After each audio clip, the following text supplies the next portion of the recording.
we need some outside universal threat to make us recognize this common bound. I occasionally think how quickly our differences worldwide would vanish if we were facing an alien threat from outside this world.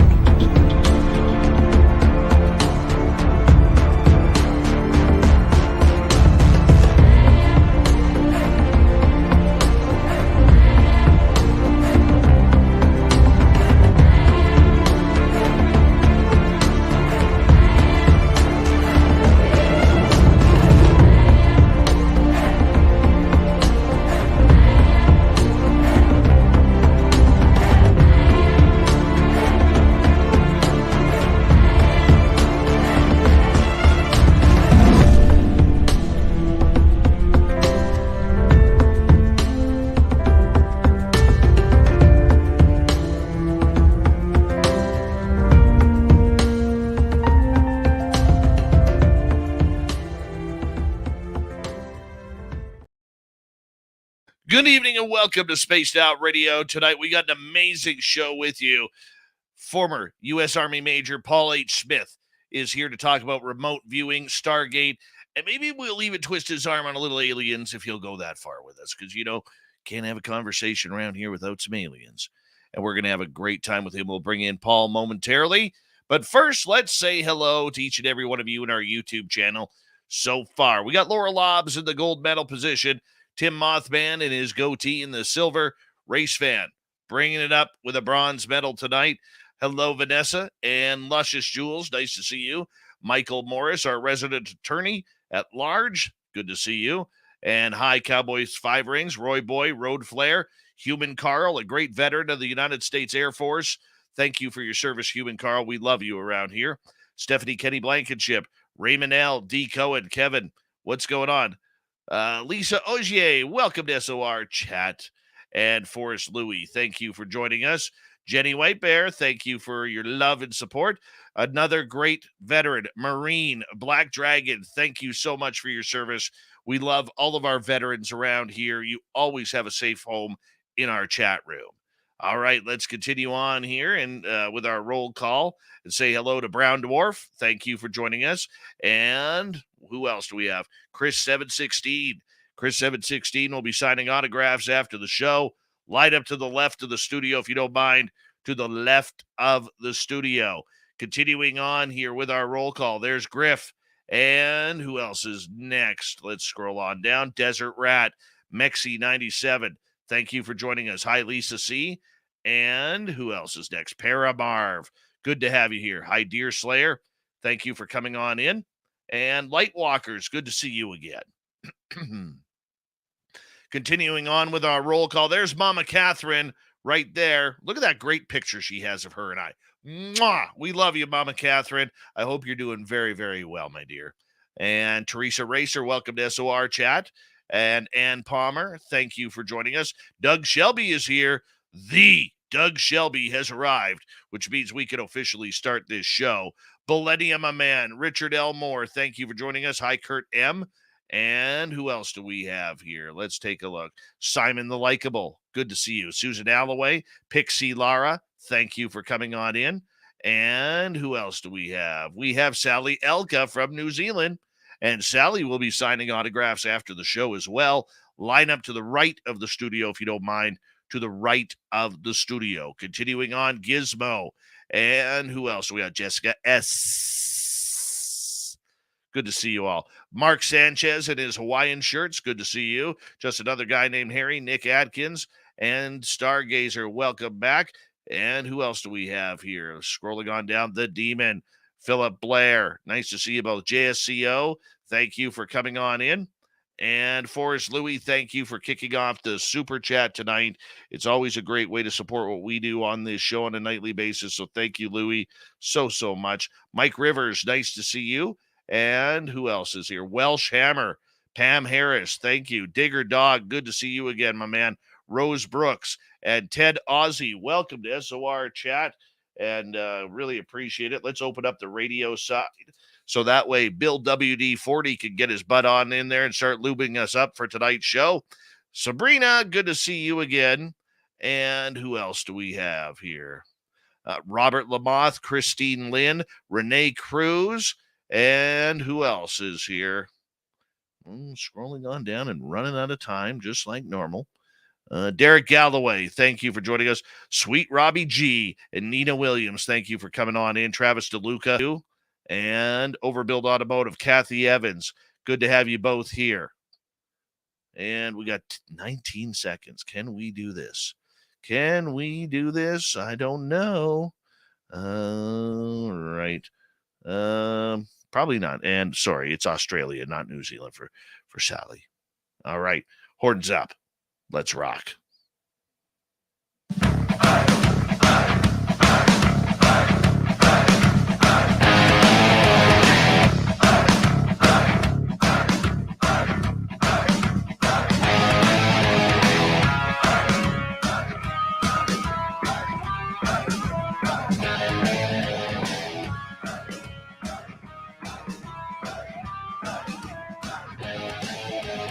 From the mountains of central British Columbia to you listening around the world, this, my friends, is Spaced Out Radio. I am your host, Dave Scott, sitting in the captain's chair of SOR headquarters.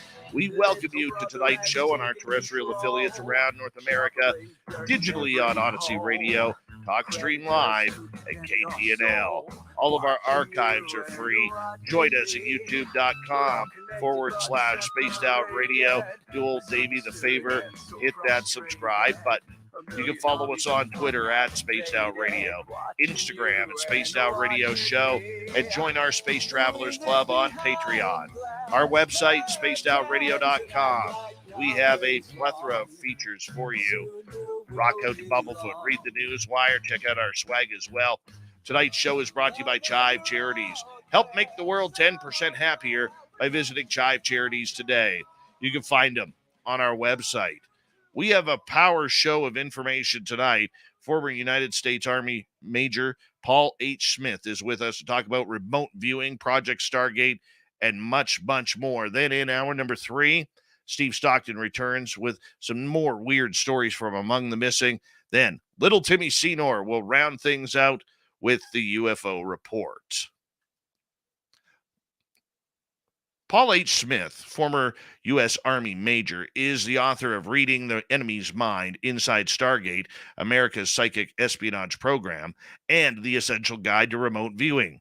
As a 7-year veteran of the government psychic espionage effort, Paul was originally assigned to the Army's Center Lane Remote Viewing Program in 1983. He later transitioned with the program to the Defense Intelligence Agency in early 1986. He was transferred out of the program in 1990 to participate in Desert Storm as a tactical intelligence officer with the 101st Airborne Division. Yeah, this guy's a hero, man. During his years with what ultimately came to be known as the Stargate program, Paul served concurrently as the operational remote viewer, training instructor, unit historian, recruiting officer, and security officer. How many hats does this guy wear?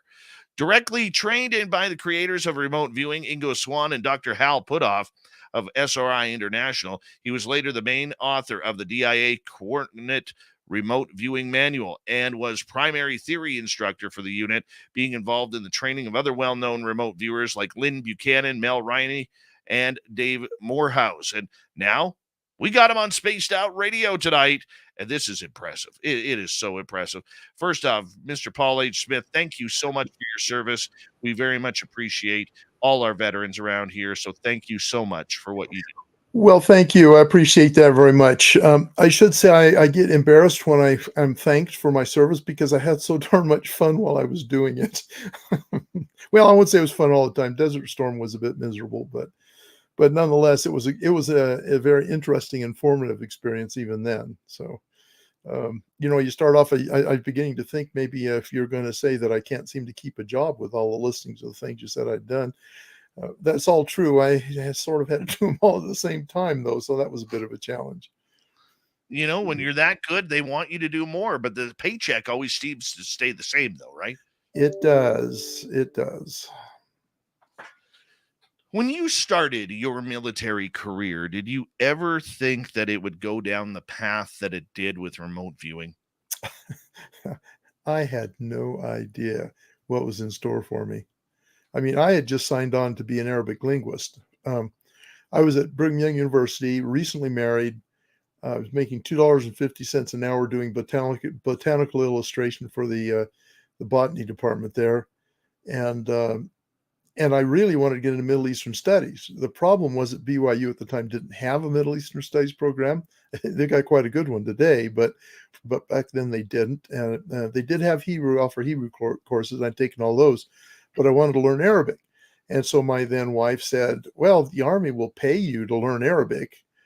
And I thought, well, let's see, I'm making $2.50 an hour. I'd have to pay to learn it from a university. I'll give it a try. And I had no clue where things would lead from there. How long did you serve for? 20 years. I retired at 20 years. Wow. I mean, you look back on those 20 years. I mean, I could just imagine what that would be like, everything you've seen around the world, never mind the remote viewing, but what you've seen around the world, what, from hot spots to trying to cool temperatures down in other areas. And then the remote viewing happened. How did you get involved with that? Well, I had pretty much conventional Army career up to that point. I was enlisted for 3 years, and then I decided to go to officer candidate school. I did learn Arabic. They sent me to Fort Campbell, Kentucky, where I mostly washed Jeeps and changed oil and gamma goats. And I'd signed on for more than that. So ultimately, I went to officer candidate school and became a lieutenant, which is the one person in the entire Army that salutes everybody, or has to either return salutes or initiate salutes. And I'll tell you, your arm can get pretty tired if you're in the wrong place at the wrong time. But I went as an officer. My first assignment was I spent 3 years with the Special Forces unit in Germany, which was awesome. I got to jump out of airplanes. I like to joke that all of my jumps were night jumps, even when I did them in the day, because I did them with my eyes closed. But anyway, and I came back and went through school and through another school, officer. So the Advanced Military Intelligence Officer School in Arizona, and got sent to Fort Meade. I'm at Fort Meade, Maryland, working as a Mideast analyst, kind of an administrative job, and it was kind of tedious. And 3 months into my time here, I get a knock on my door, and it was my next door neighbor. We were in a row of military housing townhouses, and so I shared a wall with him. His name was Fred Atwater. We call him Skip today. And my across the street neighbor, Tom McNair. Now, these guys were a little odd. Neither one of them wore a uniform, but they lived in military housing, and their door said Captain Atwater and Captain McNair. Tom had a full beard, and he walked around with button collar shirts and jeans. And I thought they must be some kind of human intelligence people. And we call HUMINT, the ones who do the actual interact with real spies on the ground and stuff. And they said, no, we don't do that. I said, well, what do you do? And they said, we can't tell you. And so, okay, well, they come and knock on my door, and they say, Paul, we think you might be good at what we do. I said, well, can you tell me now what that is? They said, nope. How am I going to know whether I could be good at it or not? They said, well, we'll give you some tests. And I took the tests, and they were mostly conventional psychology tests. They were looking to make sure I fit the profile of what they had found to be a successful remote viewer at the time. And then they read me onto this program. I like to say when I tell this story that it was like my Men in Black moment. So, Tommy Lee Jones is reading on Will Smith to the Men in Black program, and he essentially says, you have to sever all human connections. You have to have your fingerprints erased. I can't remember if that's really part of it, but along those lines, and all these things you're supposed to do. And the read on that they gave me was more draconian than I had even for top secret special compartment intelligence. It had even more things I couldn't say or do. In fact, I even had to pretend I wasn't in the Army to anybody who didn't already know I was in. And so I'm thinking, whoa, what the heck is this all about? And then Tom says, okay, now that you've signed these indoctrination documents, here's essentially a glorified non-disclosure agreement is what it amounts to, really. He said, our mission here is to collect intelligence against foreign threats using a parapsychology discipline called remote viewing.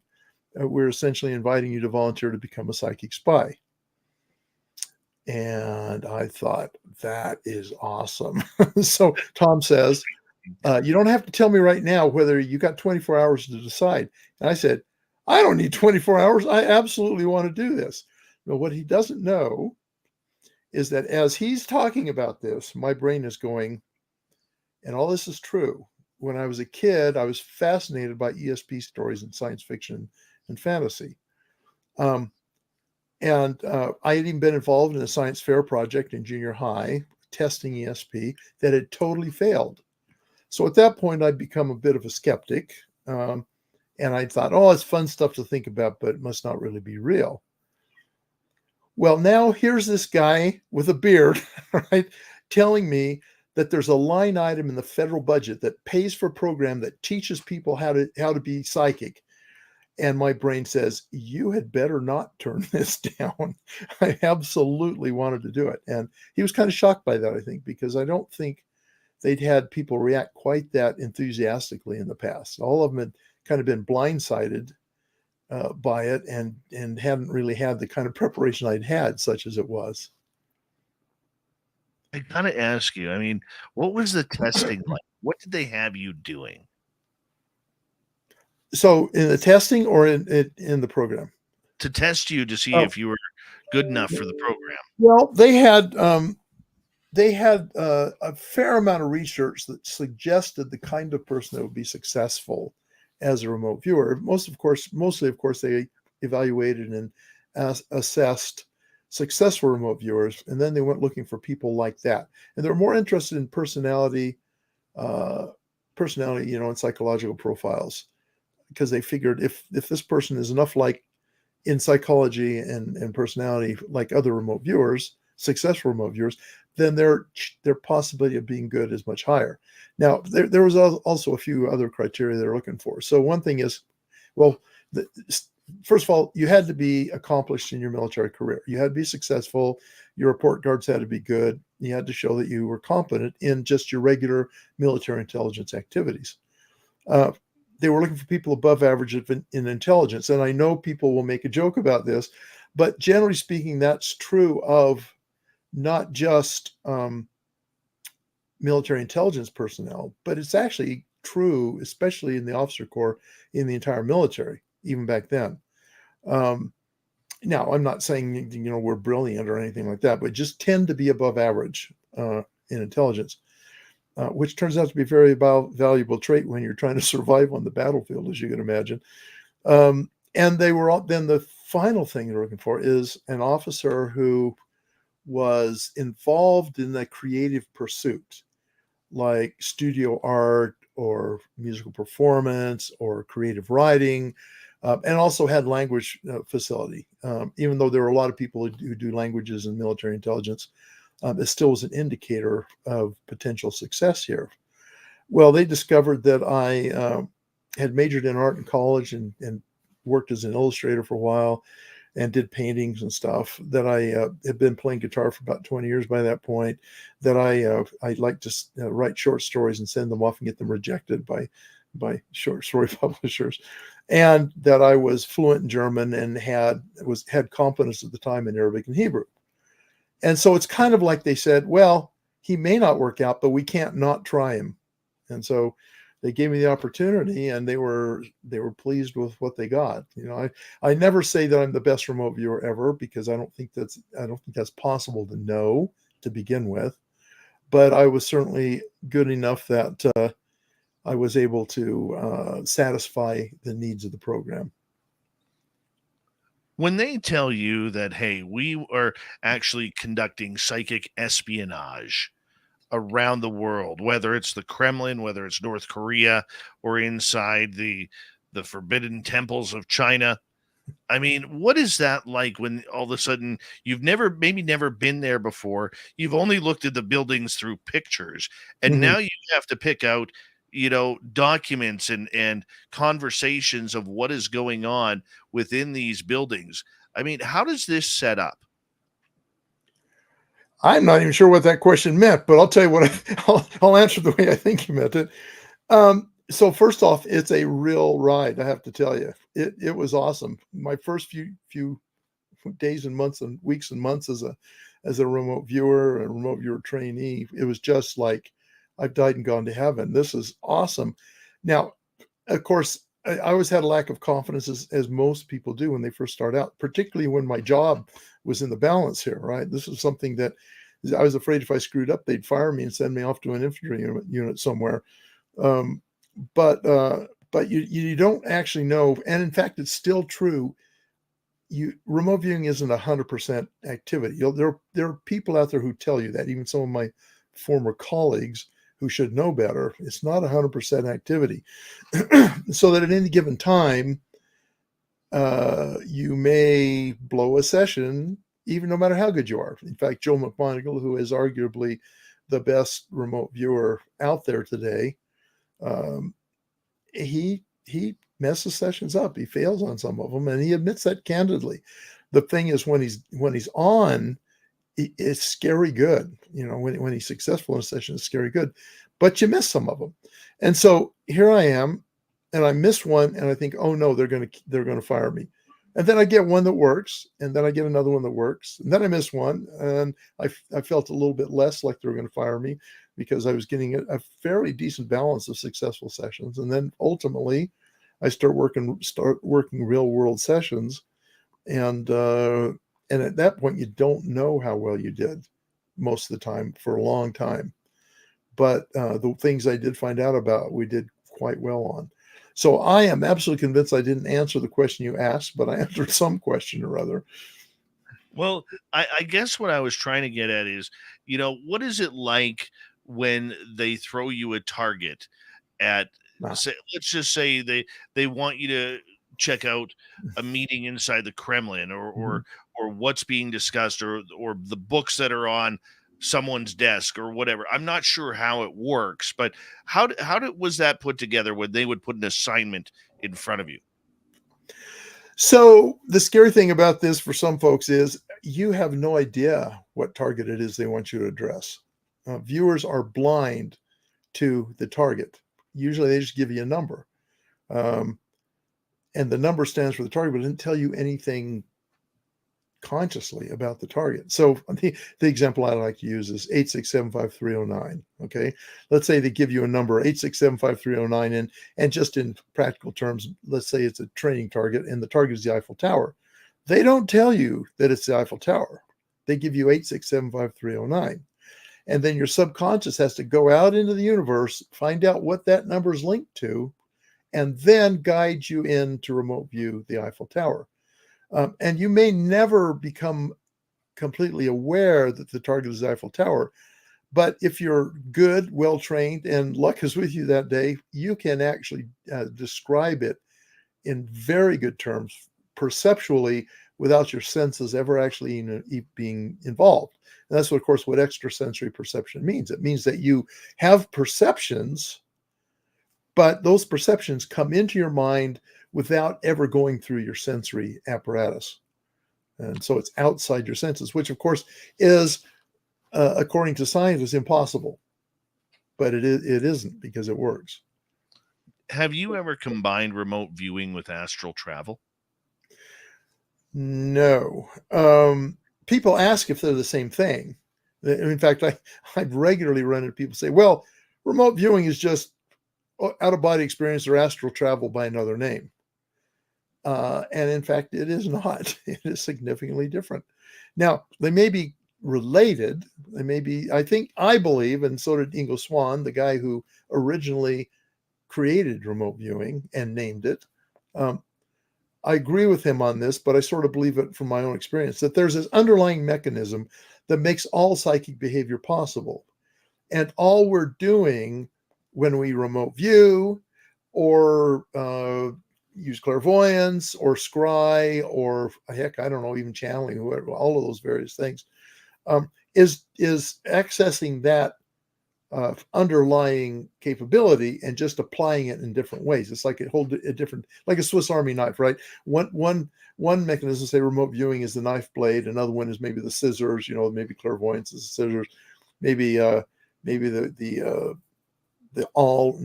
use a better one. The corkscrew is I don't know, channeling, whatever, right?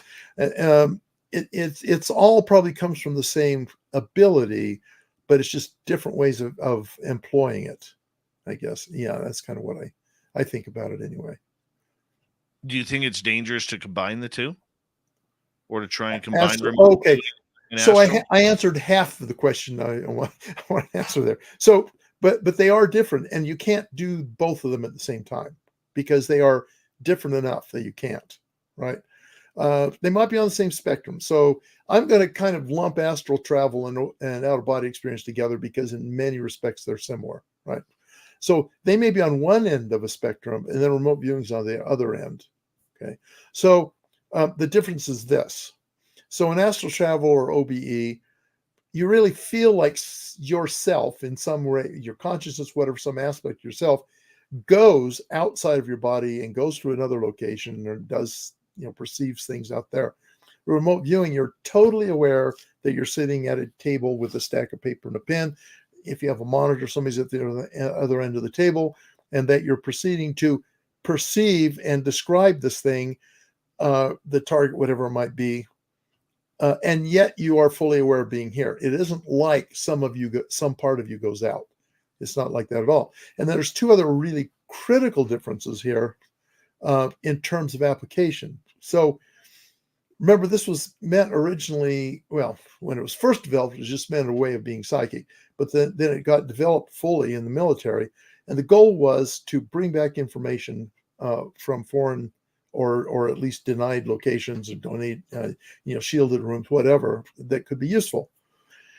So in remote viewing, you actually are able to record that real time. You sketch, you verbalize, you write, you do all that stuff as information come in. It's like you're a conduit, sort of like a vacuum cleaner hose. It goes out to the target and goes and sucks up all the information and brings it back. Okay. Now, out-of-body astral projection doesn't work like that. In OBE AP, shall we say, you, whatever that means, goes to someplace and experiences things, and then ultimately comes back into the body. And at that point, then you download the information. And the problem, of course, is you're dependent on whatever perceptions and things you get. It isn't directed. The information you record is stuff you have to remember. It's not stuff you're doing real time. You have to remember, and you have to write it down after the fact. And the other thing, I know there's people who claim they can do this, but generally speaking, it seems that most OBE AP experiences are random. You don't go where you want to go. You go wherever you end up. And see, that doesn't work in an intelligence setting because they need you to go where they know the intelligence is that they need to collect. And so I think you can start to see how much different these two things are. If folks want to go to my blog, it's on my website, rviewer.com, and you go to blog, and there's a drop-down menu and in there is an article I call Out of Body or Out of Your Mind. Okay. And it goes into more detail than what I'm saying here. So you may find that interesting, but from an intelligence perspective, it's much more useful to go there now to use remote viewing than it is to do OBE-AP. Now, here's an interesting thing. I've used the military description, military terms, military goals, intelligence collection, all that stuff. But the fact is, this isn't just a military skill. In fact, it isn't even originally a military skill. It's like a handheld calculator that you issue to a soldier, but you bought from the local electronics store, right? Right. I'm going to get you to hold on right there, Mr. Paul H. Smith, because we are going to go to break here at the bottom of the hour. Remote viewing, Project Stargate, and more with former United States Army Major Paul H. Smith right here on Spaced Out Radio. We continue right after this. Stay tuned.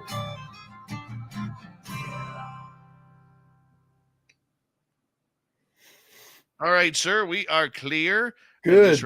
Our YouTube audience can hear us. We want to say hi to sweet Donna Spencer and the lovely and talented Kim Jellin, who is probably brushing and flossing her teeth right now. I'm probably pretty accurate on that. That's my remote viewing right now. We'll see if I'm accurate on that. I floss beforehand. I floss after. I'm an after guy. Okay, well, you're also a bit earlier in your day than I am. It's going to be midnight when I get done. Yeah, Oh no, well, but you have a show later on, don't you? Yeah, I mean, you have another guest after it. I continue for 3 hours. Yeah. We got you for the first 2.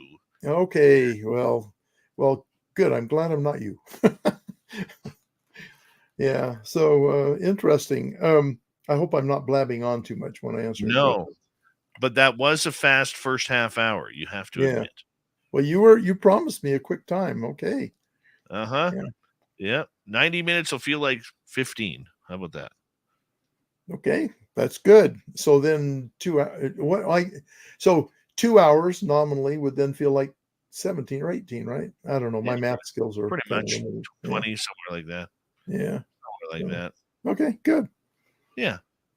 I am so enjoying this right now. Oh, Thank good. you for doing this. I would feel so bad if you were bored. Oh, no, not on this topic. Not not on this topic. I do have before we get into the whole Project Stargate aspect and everything, I do have a question for you that I want to ask because I'm very curious about. So do But you want to ask it now and no, just for I'm gonna benefit? wait on that. Okay, all right. Wait. But we can tease them, right? We can tell them what the question is, and we'll just get the answer later. Is that okay? Yes. The answer is 42. Yes, the ultimate question answer. And we use it a lot. I mean, like every answer in the military logistics course is 42 trucks. So I never knew that. yeah, I Weird. didn't either until I had a block on military logistics. So anytime somebody says, well, how do you get a division moved from one place to another? You just say 42 trucks. They just have to make a lot of trips. Okay, that's just silly military humor. But anyway. Javier, how you doing, buddy? The old cryptid 559er there. And King of Hueco Mundo, welcome back. It's been a while since we had you here, but we're glad you're back, my man. Newfie, glad to see you back. And who else is joining us tonight? Straight to Lumbridge, good morning to you over in the UK. And yeah, all the early morning risers from the UK are coming in now as they get ready for work. Doesn't this get in the way of getting ready for work? Sometimes it does. We've had a few people running late because they're caught into the show. Having way too much fun and not paying attention to duties, right? Oh, well, they just tell their boss to tune in. So Dave, your listeners have probably heard this before. What's your background? In radio? Yeah, radio. How did you get into this topic area? I got into it because I started having, I could tell you on we got about 2 minutes here. Okay. On December 13th, 2011 at 7:45 p.m., I saw the angel of death in my mother's eyes. Wow. And 2 hours later, I channeled him. And I didn't know what channeling was. I didn't know anything about it. And he came to me and told me how to keep my mom alive. Mm. And my mom passed away earlier this year. So I got almost 12 more years with mom. And after that happened, within days of that happening, it turned my life upside down. Within 2 days of that, everyone in my house was seeing ghosts and hearing ghosts. Then the premonitions started, and then I met a gentleman named Pascal, who's a real guru of mine. He might even be listening in tonight. I'm not sure.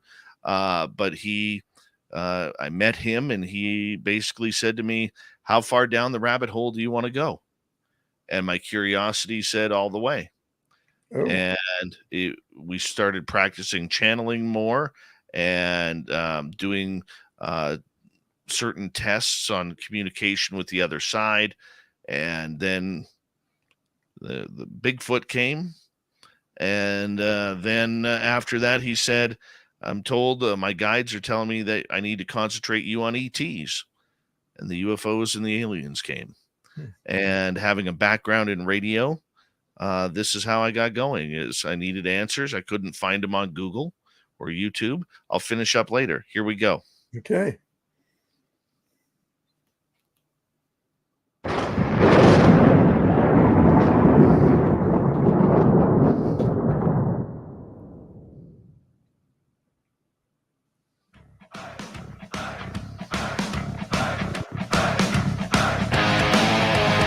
Second half hour of Spaced Out Radio is now underway.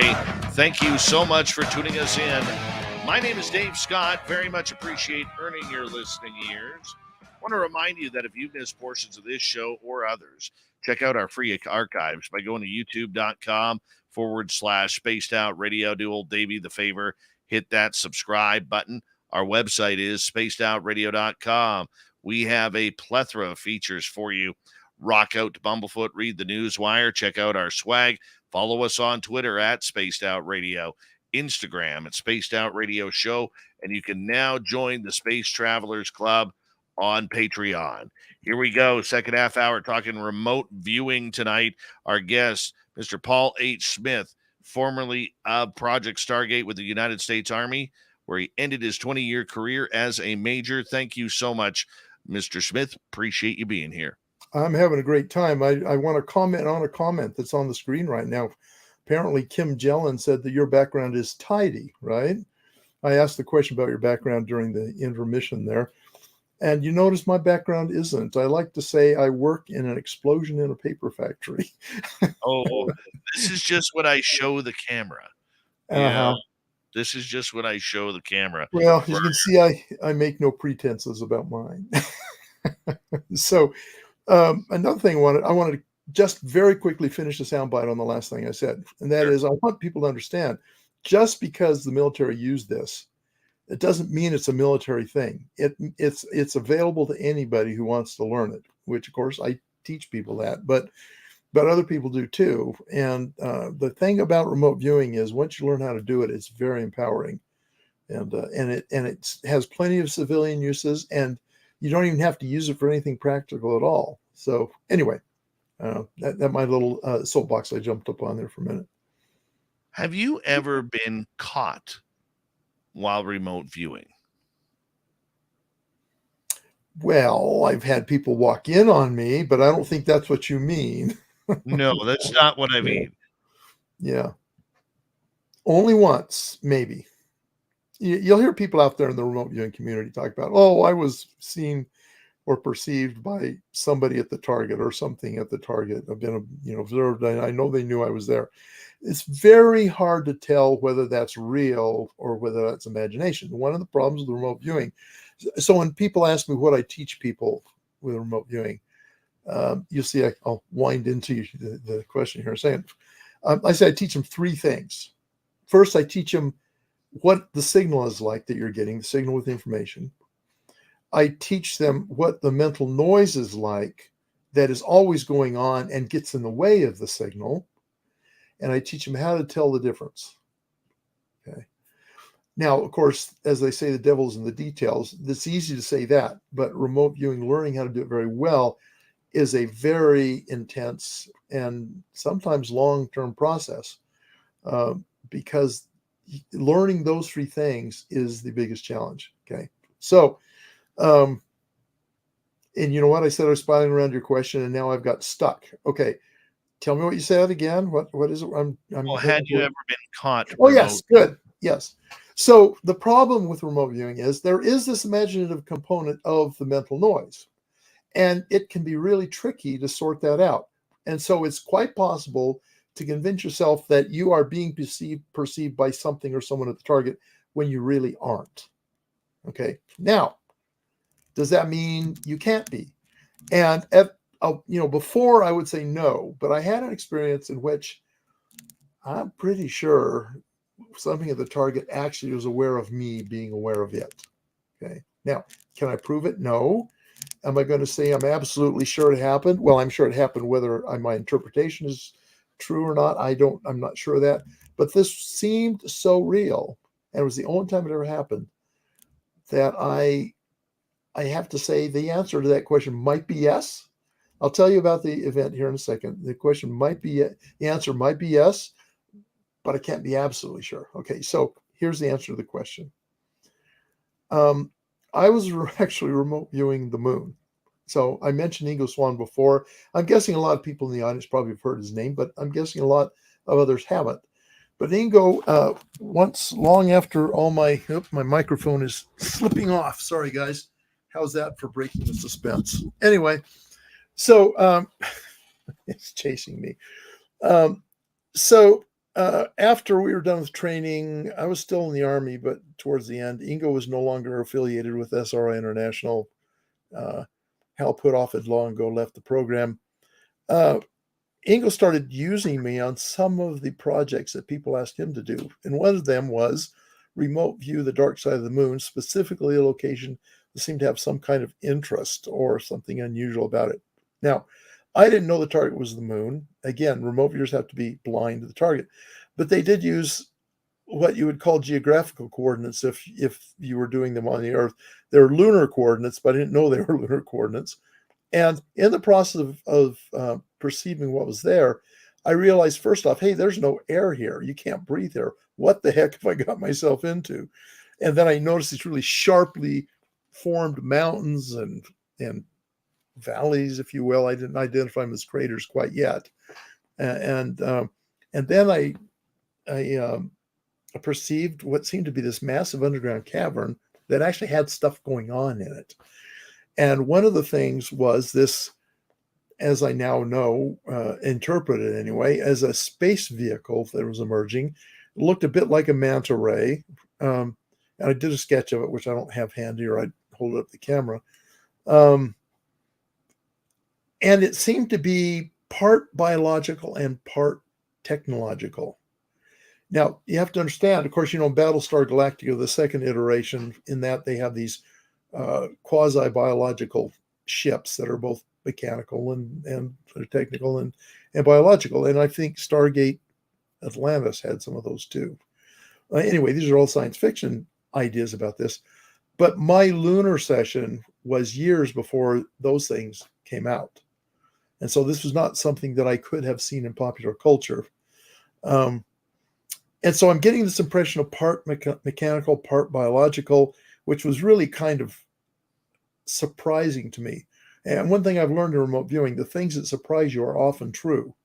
Okay, not always, but often true, because things that don't surprise you can often be concocted, invented by your left brain, trying to figure out what the target is and giving you the wrong answer.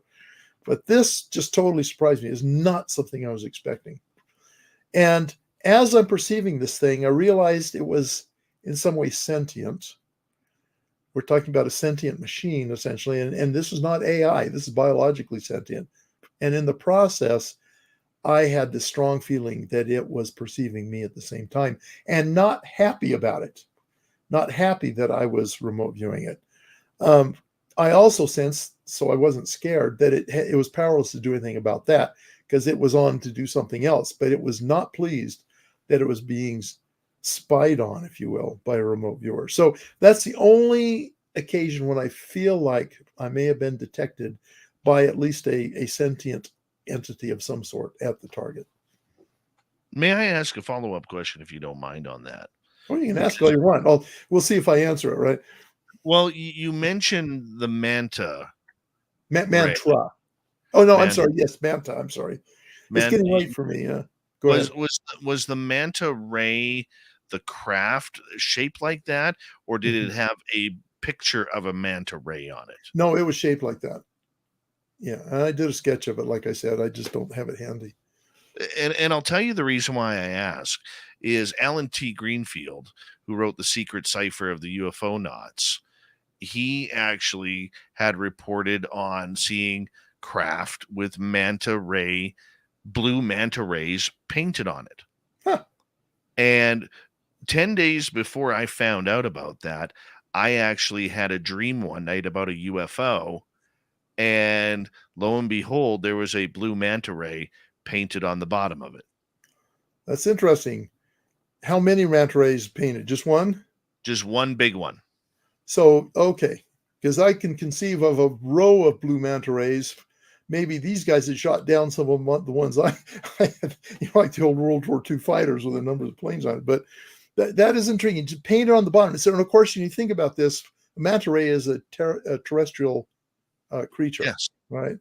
And so one would wonder why those would be painted on the UFO, but then that adds to the mystery. It'd be interesting to find that out. Was that the only time that you were asked to remote view anything that could be potentially conceived as extraterrestrial? No, I'd been asked a number of times.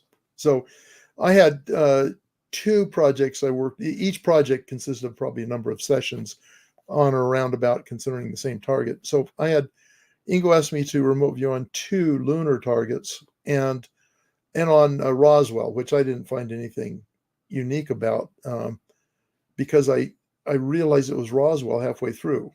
I said, this is Roswell. And of course, then everything I knew about Roswell got all confused and I didn't get any other data. So I did those 3 things. But also at Fort Meade, we did a number of these. So you can imagine as a remote viewer, if you can't know what the target was, somebody can slip all kinds of things over on you, right? And one of those is every now and then they target us on UAP, UFO, ET, off-planet kind of thing. Sometimes it's just totally innocent. Like one target we had was, I am blanking on the name of the space probe. We launched a probe to Mars back in the early 80s, late in 70s, early 80s, something like that. Anyway, so that artifact is still there, the probe we launched. And so that was the target we used just to see, just to test. And it worked perfectly well. Tom McNear, who I mentioned before, had done a session against against that particular thing and didn't know it was on Mars, obviously, and described it actually quite accurately. He did a sketch with kind of it had legs. So it was this metal thing, a bit like the lunar lander with like, there goes my microphone again. You just can't get me to do these things right. I don't know what's wrong with this. It seems to have broken. All right. Okay. So sorry, technical difficulties. I may end up having to hold it. We'll see. Dang it. Okay. Let's try that. Nope, it's still coming after me. I'm going to have to fix this after we're done. Can you hear me okay?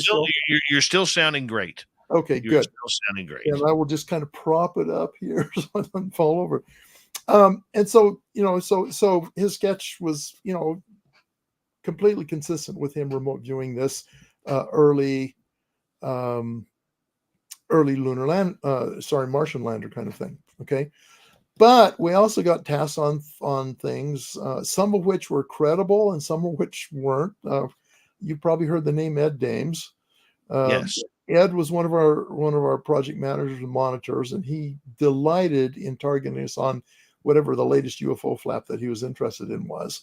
And so I've done Rendlesham Forest. I've done, I can't even remember what they all were. And he even targeted us on things that I doubt were anything to him. Like he had to target us on the Supreme Galactic Council, but he had no way of knowing there was such a thing as a Supreme Galactic Council.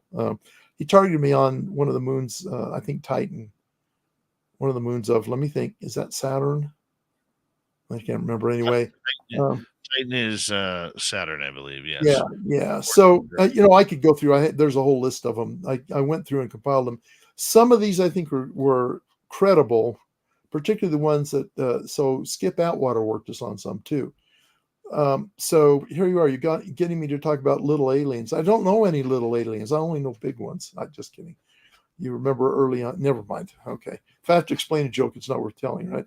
So anyway, Skip Atwater would work us on some, and the history of some of these were, well, interestingly enough, in early 84, he might have got him in 83, Hal Puthoff got the JPL photographs of Mars, where, these are the ones that, why am I blanking on his name? Hoagland.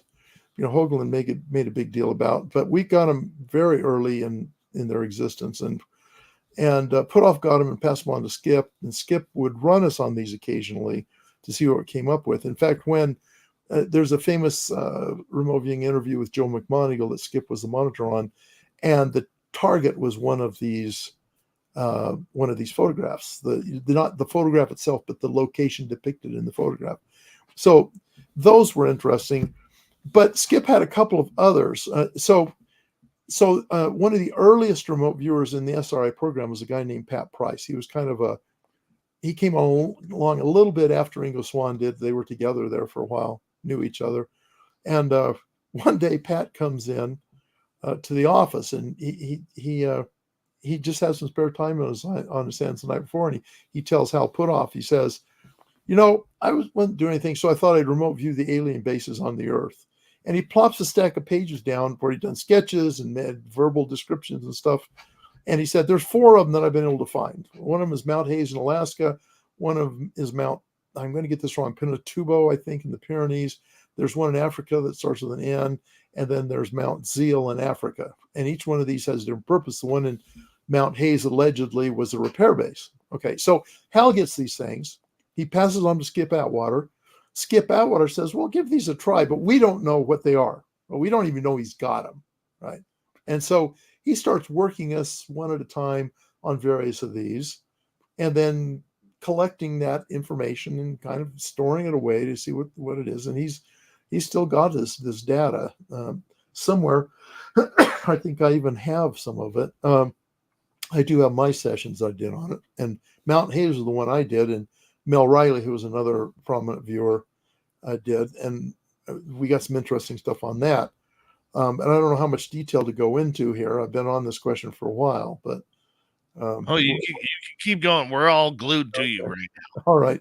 Oh, man, no wonder I can't move my arm. Anyway, I'll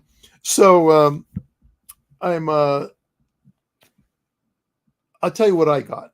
And I might tell you a little bit about Mel's too that I remember. So I got that there was this cave that went back into a mountain. I had no idea this was Mount Hayes. I had no idea it was in Alaska. I had no idea it was one of Pat Price's UFO sites. So cave goes back to the mountain, and there's all this kind of stuff going on back there. It was like, so it was like they were working on things, but these things were weird because they were round and oblong, and they didn't touch the floor. They kind of hovered above the floor. And when the workers there needed to access one another or change things around, they'd push them around and rearrange them and get them in the order they needed to work on them, right? And they involved embodied energy, and the energy was of a different sort than I was familiar with, and it was just it's been a long time, so I'm a little fuzzy on the details. But one of the things that really came through to me was these guys are there. And I call them people, but I said, it's not quite like people. I'm not sure exactly how to say it, but they seem a little different. But I'm going to call them people because they seem generally the way people seem, people everywhere are the same. And I said, and they don't like being here.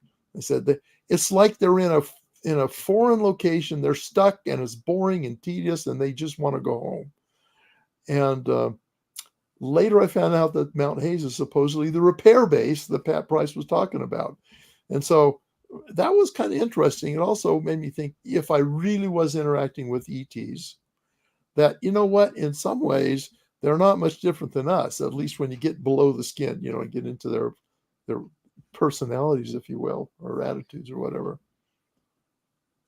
That is incredible. I had no idea there was alleged repair bases in the mountains of Alaska. That's pretty incredible just to even think that. You still don't know that, right? You just know that there's claimed to be, right? I always am careful because so often, Mark Twain once said he didn't believe in reading health books because he's afraid he'd die of a misprint, right? So that's kind of how I treat UFO world. Even my experiences with it is, it could be true, but until I get some really concrete evidence, I'm not going to accept that. Now, the beauty of the Tic Tac thing, which I don't want to go into great detail here unless it comes up as a question later. The beauty of the Tic Tac deal is we have a huge amount of multi-level information about this. And so one of the things I learned in my philosophy courses when I was studying philosophy of science is that the more sources of confirmation you get, the more likely something is to be true. So in other words, if somebody just tells you about something, you don't know that's true.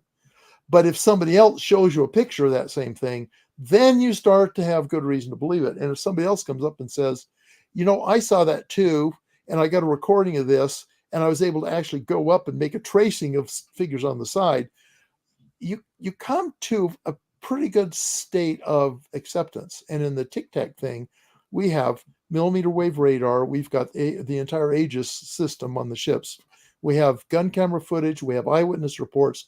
We've got, there's several different bands of radar involved. We've got FLIR imagery. I mean, we have all these multiple sources of confirmation, which is when a skeptic says, "Oh, it's just fantasy," or whatever they say to dismiss it. Those guys don't know what they're talking about. They absolutely don't. So, okay, I'm off on a tangent. So I never believe anything. I don't disbelieve it, but I never believe anything until I have a really good reason, additional information to help me ground it more thoroughly. I can totally understand that and appreciate, the accuracy that you want to bring to the subject. In regards to extraterrestrials, were you ever, outside of Ingo Swann, maybe at a time when you served, were you ever asked to look into aliens? Are you allowed to answer that? Well, not other than what I've already said. Ed Dames had us looking at alien things, and frankly, his methodology I didn't really trust. Let's just say that I didn't trust how he was doing that. Skip Atwater, I trusted. He really understood the protocol. He knew how to get the most accurate information and the least amount of confabulation. But that would be the only time right off. I mean, I might think of something I forgot, but right now I can't think of anything other than those circumstances working with Ingo that I had anything to do with that. With your connection, we got 2 minutes to go here Okay. before we got to take a break here at the top of the hour.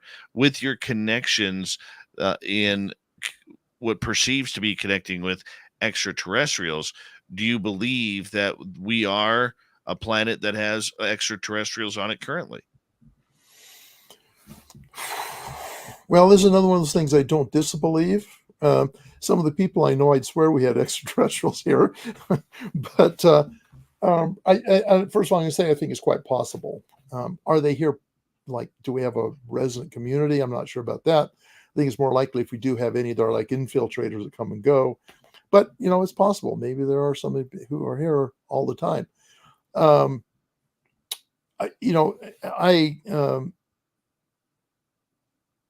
Okay, well, I guess I answered that question. I was going to say something else to that, but I've forgotten what it was. I'm sure it'll come back. That's all right. I can figure out one more minute here before we got to go to break. Well, actually, I do have more to say to that, but let's do it after break. Okay, we can do that. Did anything ever scare you? Remote viewing? Actually, no, not in remote viewing, but I have to tell you, maybe I can get through in less than a minute here. I used to go over and cool down at the operations building. We had a bed. I joke we were the only Army unit that had a bed as part of our military equipment, right? And I went over, I'd lay down and I'd cool down, just kind of relax. And I kept letting my hand dangle over the side, and I get shocked. And what the heck is that? And I couldn't figure it out. Well, it turned out after a lot of investigation, and I started not wanting to go over there because I kept getting shocked, that there was a metal baseboard heater, and Skip had put a early primitive negative ion generator right near it, and it just had an open radiator thing, and it had charged that baseboard heater, and every time my hand got down there, it got shocked with the electricity. So I don't know, that's not a remote viewing event. So either way, you got the shock of a lifetime. And when we return on Spaced Out Radio with Paul H. Smith, PhD, author, researcher, remote viewer, we're going to get into more hot button remote viewing topics and your questions as well. It's going to be a jam-packed hour number 2, talking remote viewing. I love this topic. Spaced Out Radio continues right after this. Stay tuned. All right, boss, we're clear. Okay. I'm going to take a quick break here. Okay. I will be right back. I'm going to put you in the green room. We got about 6 minutes, okay? Okay, sounds good. Be right back. Stay tuned, audience. We got a good hour coming up next.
Okay, old Davy is back. Jerry Lahane, how are you? Nice to see you. You guys having fun tonight? This is a great show. Want to say thank you to Louie, Gizmo, W. Decker ×2, and Debster for the amazing super chats. Trying to keep up with the questions here. And if you haven't already, starting at $5 a month, you could join the SOR Space Travelers Club on Patreon. The link is below in the description of this show. We'd appreciate you joining us. Matt Feinberg, how are you? And what else? Have you done any shopping at spacedoutradio.com yet? We got good swag. We don't have ugly swag, guys. We don't have ugly swag. We got nice stuff. I highly recommend it. I got a bunch of it, like the Elovni Volodor shirt. I don't know where he is. He hasn't been around in months. I have no idea where he is.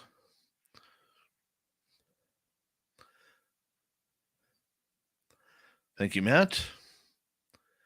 Thank you, Jessica. All right, we got 25 seconds before we're going to launch here.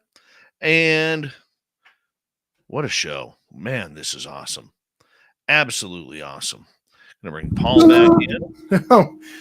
Well, you caught me. I was trying to fix my microphone, but I think I succeeded just as you turned me on. Perfect. All right, here we go. Here's a question. I brought something to drink. Can I?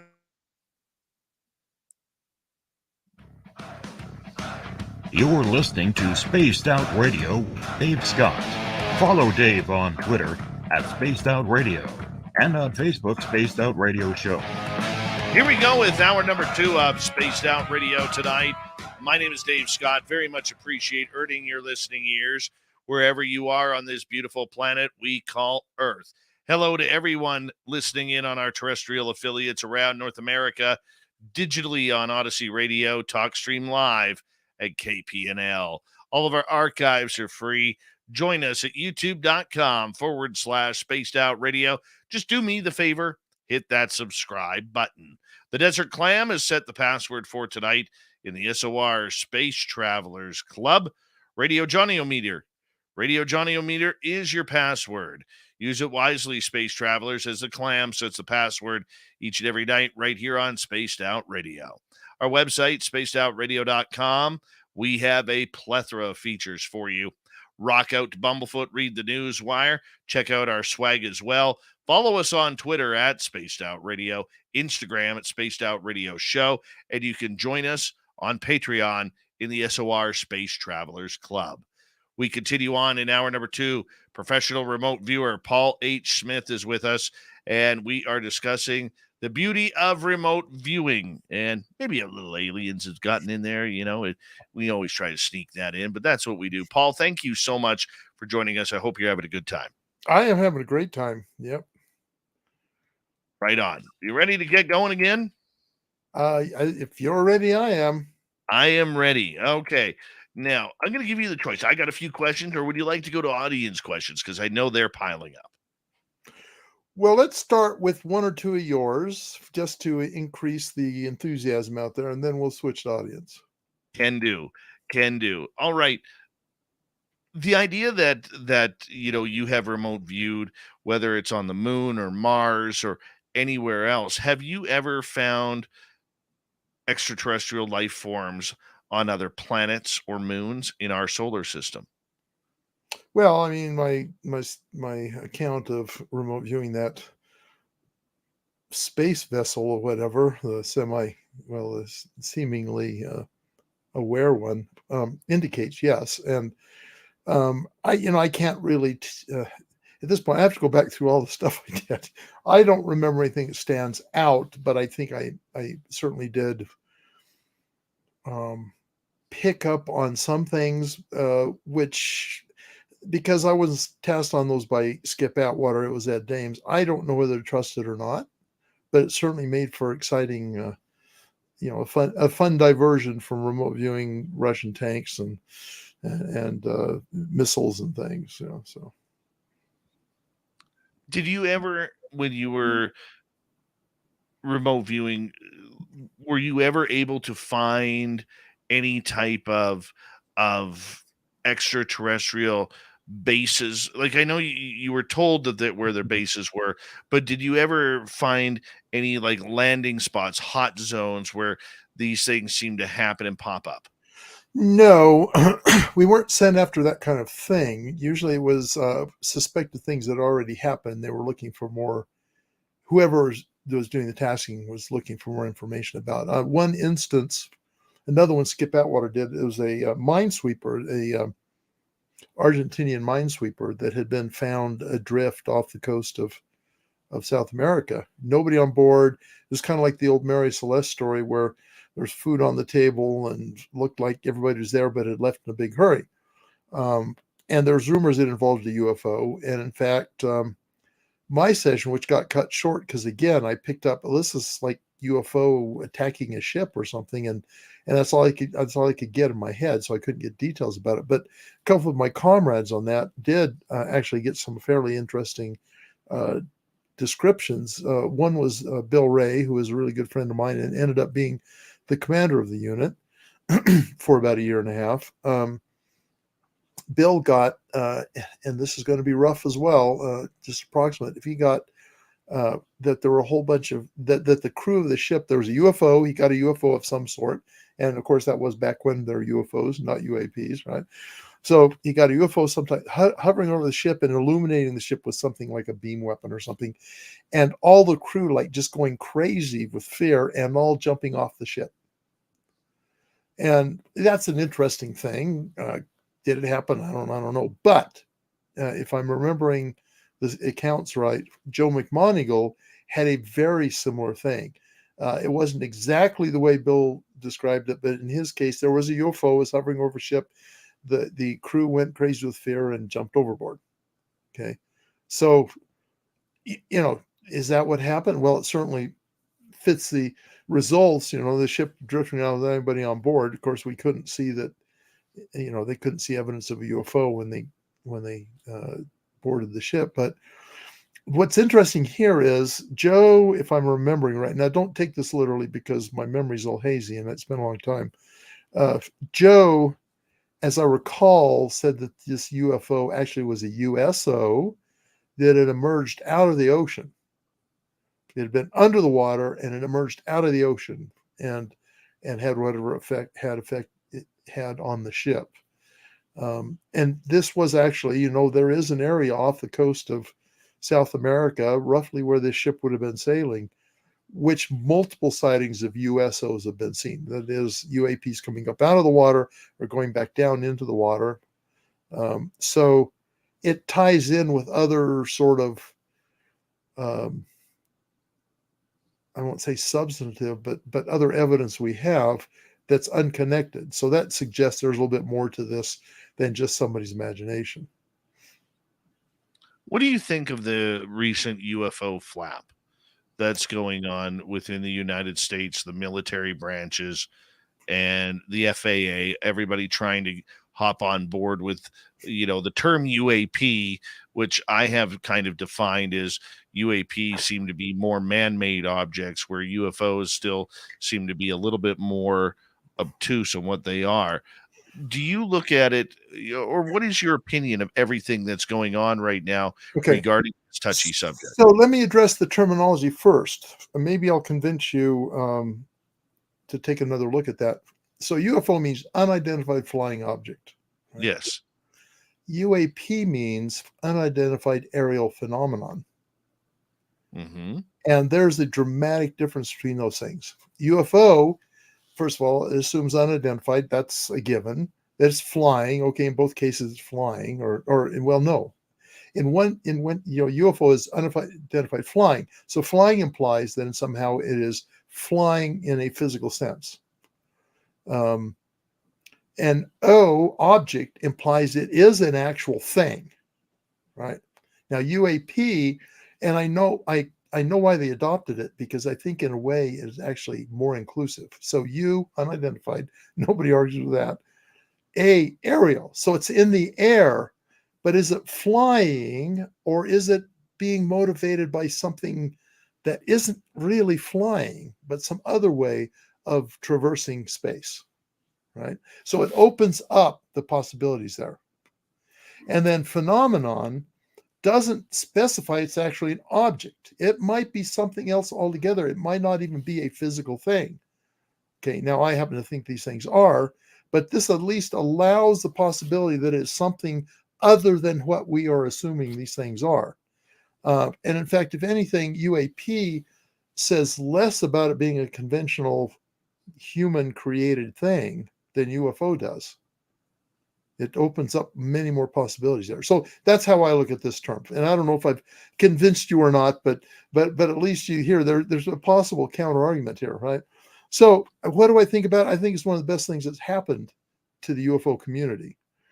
And I already talked a little bit about this, the Tic Tac, event, which, can I say this?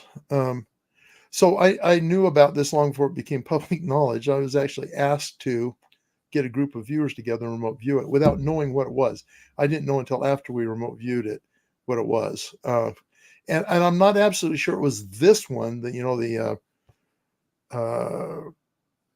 I've forgotten the carrier that was involved, the carrier group that is the one that's getting all the attention, because there have been other instances of this. It isn't just that. What carrier group was it? I've got Ticonderoga stuck in my head, but that's an old carrier. It was a Nimitz group.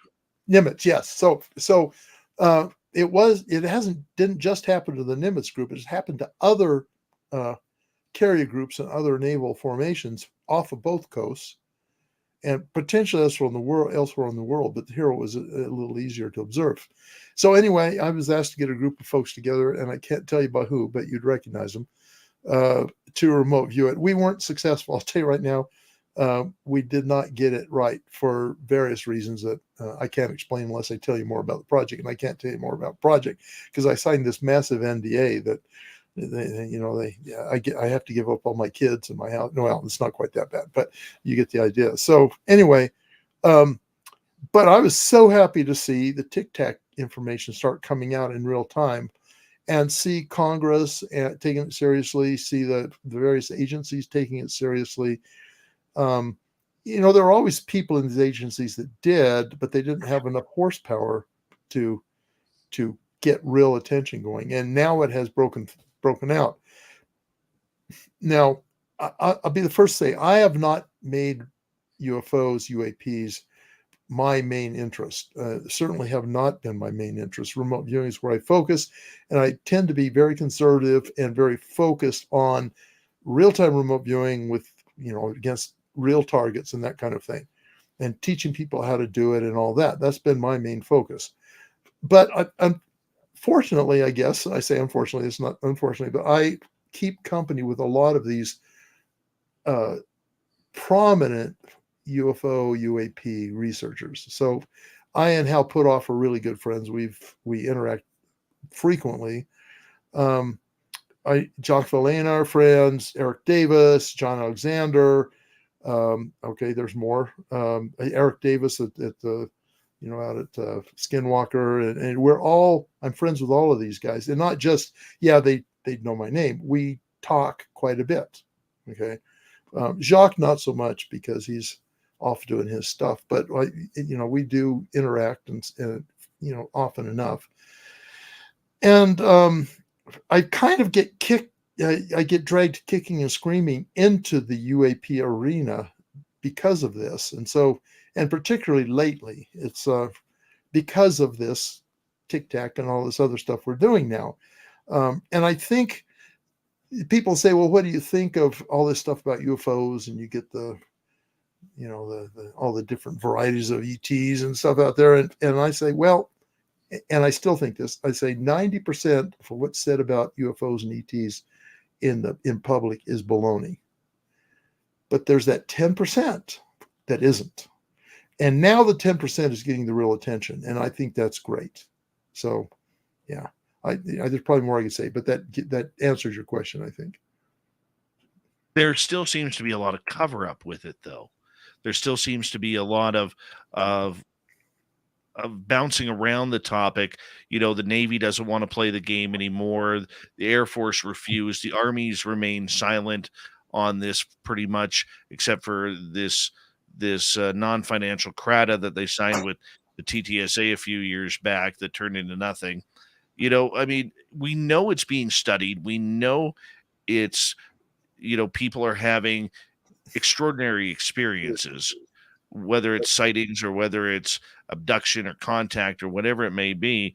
I mean, do you look at it as a veteran and somebody who's played the inside game as that this is a giant soap opera that continues to go round and round in circles, and those who are trying to bring out the truth about the phenomena being very, very real just keep spinning it into some sort of government narrative? So I don't know how giant it is. When there's something people are interested in comes out, they tend to exaggerate the importance of it in an agency where people aren't interested in it, right? So, and having been on the inside, I know the government is not monolithic. People say, well, the government's doing this or the government's doing that. You know what? There are literally millions of people who are in the military services in the federal government, and none of them think exactly like everybody else, right? So there are vast swaths of the government which don't have anything to do with UFOs, don't care about UFOs, and it's particularly true of the military services. Their primary mission isn't to find out about UFOs or even to keep us from knowing about UFOs. Their mission is to defend the country, and that is a massive job. It's absolutely massive. Okay, now, doesn't mean there aren't little groups in there who have special interests and they're working on this stuff, but we're talking probably less than 0.01% of the government, including the military, has anything to do with UFOs and ETs. Now, it still doesn't mean it's not important, right? And of course, the people of the United States, not just here but around the world, have a massive interest in UFOs because it's really interesting, exciting, and could be a potential threat. There's no question about that. Now, there are folks out there who don't think they're a threat. Maybe we can talk about that later. I think they're potentially wrong, just potentially wrong, not necessarily wrong. But we do have an interest in them for various reasons. They're exciting, they're fun, they're whatever. But there are things that the government probably could reveal that it knows now that it isn't revealing. In fact, we know that for a fact. And I'm talking to Hal Puthoff. He says, well, there's stuff that hasn't been released yet. He says there are people working to try and get it released, but there are constituencies both for and against release of this. In fact, oh, dang it, I'm blanking on his name too. That's what you get for having me on this late at night. Grush, David Grush, yeah. Yeah, David Grush. So when he first came out, so let me set the stage for this. I was at Contact in the Desert. I'd gone and talked about aliens and consciousness and done a workshop on remote viewing and been on a panel and stuff. And so I'm getting ready to leave on Monday morning after the conference is over, and that's when the bombshell hit, right? People come out and say, did you see the news interview this morning? What were you talking? This guy, whistleblower, spilled the beans, blah, blah, blah, all this stuff, and so I found out about him. I listened to some of what he said, and my first stop was Hal Puthoff, because I know Hal is one of the most credible people out there. He has never lied to me. He's never made stuff up. When he can't tell me something, he's upfront about it, says, I'm sorry, I can't tell you about that. And I asked him about David Grush. I said, is this guy real? Or is he another one of those fake whistleblowers? And there are fake whistleblowers that get out there and tell a bunch of crap that isn't true. And he said, no, Grush is the real deal. I know him. I've known him for years. He is totally reliable. He's totally honest. And he does his best to do what's right. And so from that point on, I trust what Grush says, because if Puthoff says that, I absolutely believe it, because I trust Hal. So that gets my attention. I'd already had my attention gotten by the Tic Tac thing. And then that happened, and we're seeing a whole bunch of this other stuff unfold a little at a time. But see, what I think is happening with Grush is there are a lot of powerful people inside the government who want this stuff to come out, at least to some degree. And here we aren't even really talking about remote viewing in this interview, are we? So anyway, okay, keep going. Yeah. Okay. So I think this is how I assess the situation. I'm not telling you this is real, but from a long experience with the government, I think this is what's going on. You got this Machiavellian thing going behind the scenes, that there are people who want this stuff out there to the public and feel like the public ought to hear it. And they have been supporting Grush, and he even admits that there are people who are supporting him and gave him permission to say the things he's saying. Because I'll tell you what, if he came out and revealed what appeared to be as high a level information as he does, if he didn't have backers, he would be on his way to Leavenworth, right? So he's got people supporting him and keeping him out of jail. And so he feels like he can talk about it. But that, I also think there is a very powerful, I'm not going to call them cabal, because I think most of them are probably sincere about this. There are powerful people inside the government who don't want it out. Okay. And so they're pushing back. And so that makes it so that you can't release everything. Now, the next thing I'm going to say is there is probably information out there about UFOs, UAPs, and ETs that shouldn't be released. That the information, if released, would be dangerous. Okay. Now, dangerous in a couple of ways. One is technologically. I am, based on things that Grush has said and Puthoff has also said, I think there is technology that, hey, they have either deduced or actually recovered from alien UAP sources that have civilian and military applications. And for the civilian applications, economically, people, there are probably large companies that have been permitted to access this information and see what they can do with it. Now, people say, "Oh, those fat rich people running those corporations shouldn't have that kind of power." But if you look at it, who's in a position to actually produce that and develop it in a coherent way? Then a big corporation has a lot of resources, right? We don't know what kind of quid pro quo is there, assuming that what I'm saying is true. But anytime the government produces technology or releases technology, has control of to a private corporation, that corporation owes money to the federal budget, to the federal coffers, right? Now, some of those deals are really sweetheart. Some of them are actually fair. So, I'm not going to address any of that stuff, but there can be reasons to keep technology secret so that we on our side can exploit it first before somebody else over there gets access to it and exploits it before we get a chance. Okay. I mean, that happens all the time in regular intellectual property. You are allowed to keep your own intellectual property secure until you market a product and get it out there. And it makes sense that at least some of this stuff might go that route. Now, the other side of it is you've also got the military applications.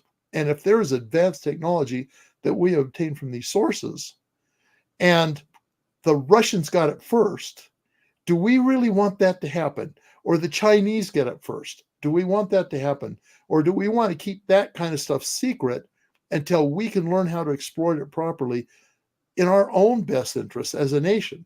And frankly, I'm all for that. I mean, we don't release secrets on how to build an H-bomb. We don't want Hezbollah getting a hold of that kind of information, for example, right? We don't want the Russians to find out if there really are cloaking devices for aircraft. We don't want them to find that out. And so there are potentially legitimate reasons to keep some of the secret. Now, here's the problem too, is I've experienced in the military as well. There's oftentimes a lot of ancillary stuff that just gets hoovered up and kept secret. It doesn't need to be. That's the stuff I think ought to be released.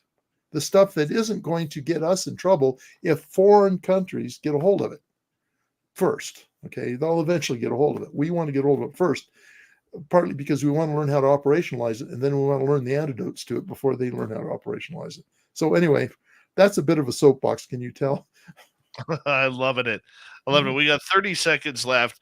And when we return on the back end of the last half hour that we have with you tonight, I do want to get to some audience questions here because they are really piled up and there's a lot of them. So we're going to try and sneak in as many as we can tonight with our special guest tonight, Paul H. Smith, former United States Army Major, remote viewer, part of Project Stargate. We haven't even got into Stargate yet. You know what this means? A ton. There's a ton to talk about. You know what this means? We're going to have to bring you back. I feel so bad about that. Oh, I'm loving this talk tonight. This is one of those conversations, people, that we could literally do about an 8-hour show on. But we will finish it up with Paul H. Smith right after this on Spaced Out Radio, remote viewing, and more on the mighty SOR. Stay tuned.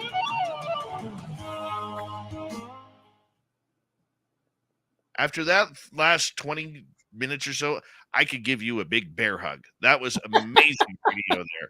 Oh, well, I appreciate that. And again, UFOs, UAPs, this is not my specialty at all. But I hung out with some really smart, really dedicated people. And they've been my education, really, And, I this is stuff I've learned, and some of it I've thought out myself, but it's based on what they've helped me understand. So, well, I would like to privately have a conversation with you about a couple of things that I have experienced personally, just to kind of get your opinion on them. But that's for another day, if you're okay with that.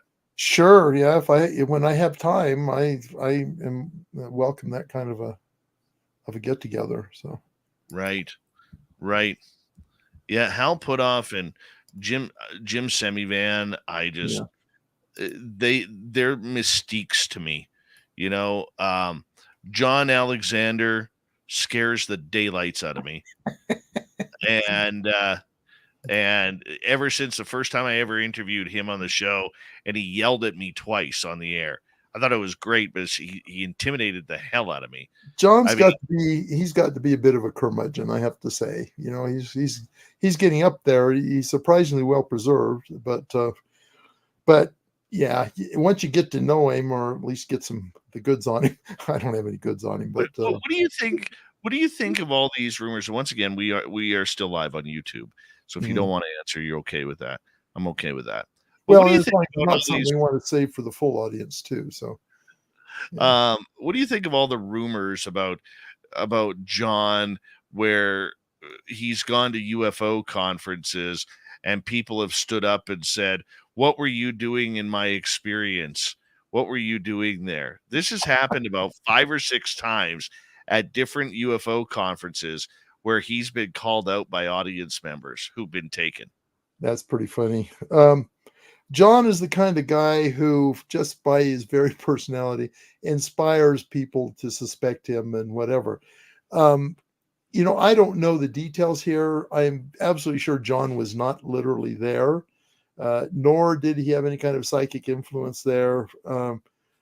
He's actually more of a skeptic. Ironically, he's more of a skeptic than he is actually a UFO proponent. Now, he certainly believes the phenomena are real. He certainly believes they're really there. Yeah. And all that. But he also, he published a book, it's up on my shelf, UFOs.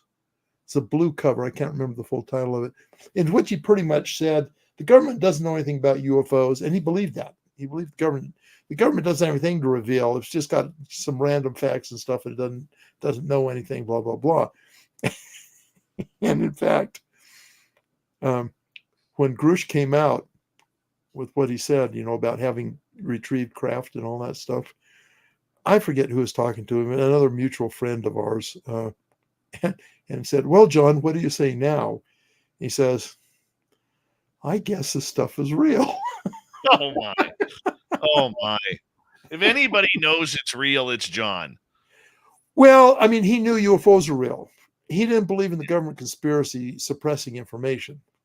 And part of that is, I think he never got inside of it. People think he has a bird name. He's one of the aviary, right? And of course, most people don't know what the aviary really was. Half the people in the aviary didn't know they had a bird name, right? In fact, most of them probably didn't. But he had this UFO working group in the Pentagon, and he had representatives, but it was an informal one. This wasn't sanctioned by the Defense Department.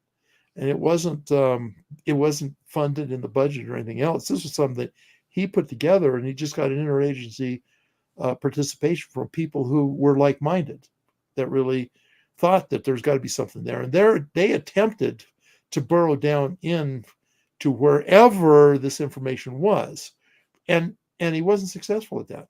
people think he was because he had a working group in the Pentagon about UFOs, and people think he was because he is actually connected, or at least acquainted with, most of the major players in the entire field. But I think his skepticism comes out of, now he might come on and tell me I'm full of crap, but I think his skepticism comes out of the fact that he wasn't able to get anything out of the Pentagon that was concrete in terms of hidden information, hidden secrets, so. Right. I'm going to get you to hold on there. We got about 20 seconds left. Thank Okay. you, Human Carl, Louis ×2, W. Decker ×2, Deb and Gizmo for the great super chats. Very much appreciate your love. I may not get to all the questions for Paul, but we'll do our best here, guys. Here we go, everyone. Save them up for the next time.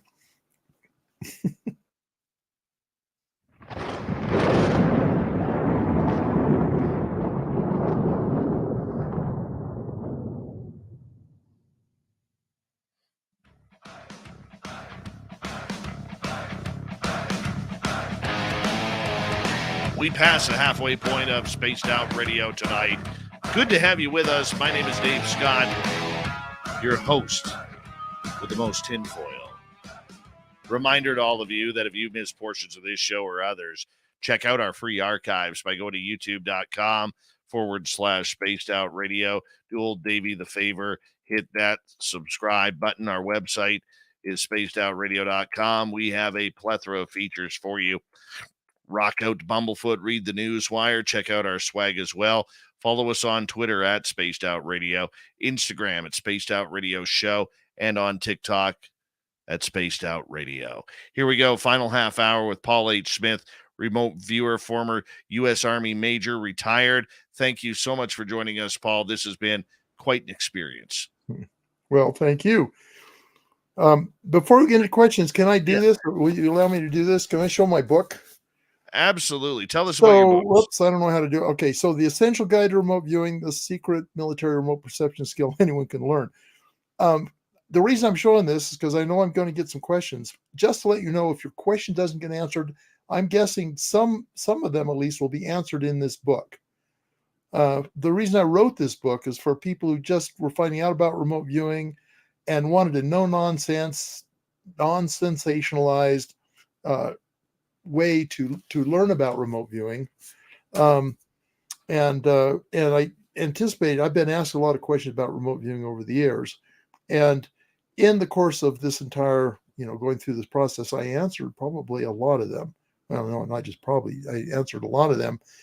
And I even have a couple of chapters on how to do it, at least at a basic functional level, and give you opportunity, explain how you can actually practice it and that kind of thing. The book isn't intended to teach you all the ins and outs of remote viewing. It's kind of like a survey course about remote viewing and some of the people in it and the science behind it and so on.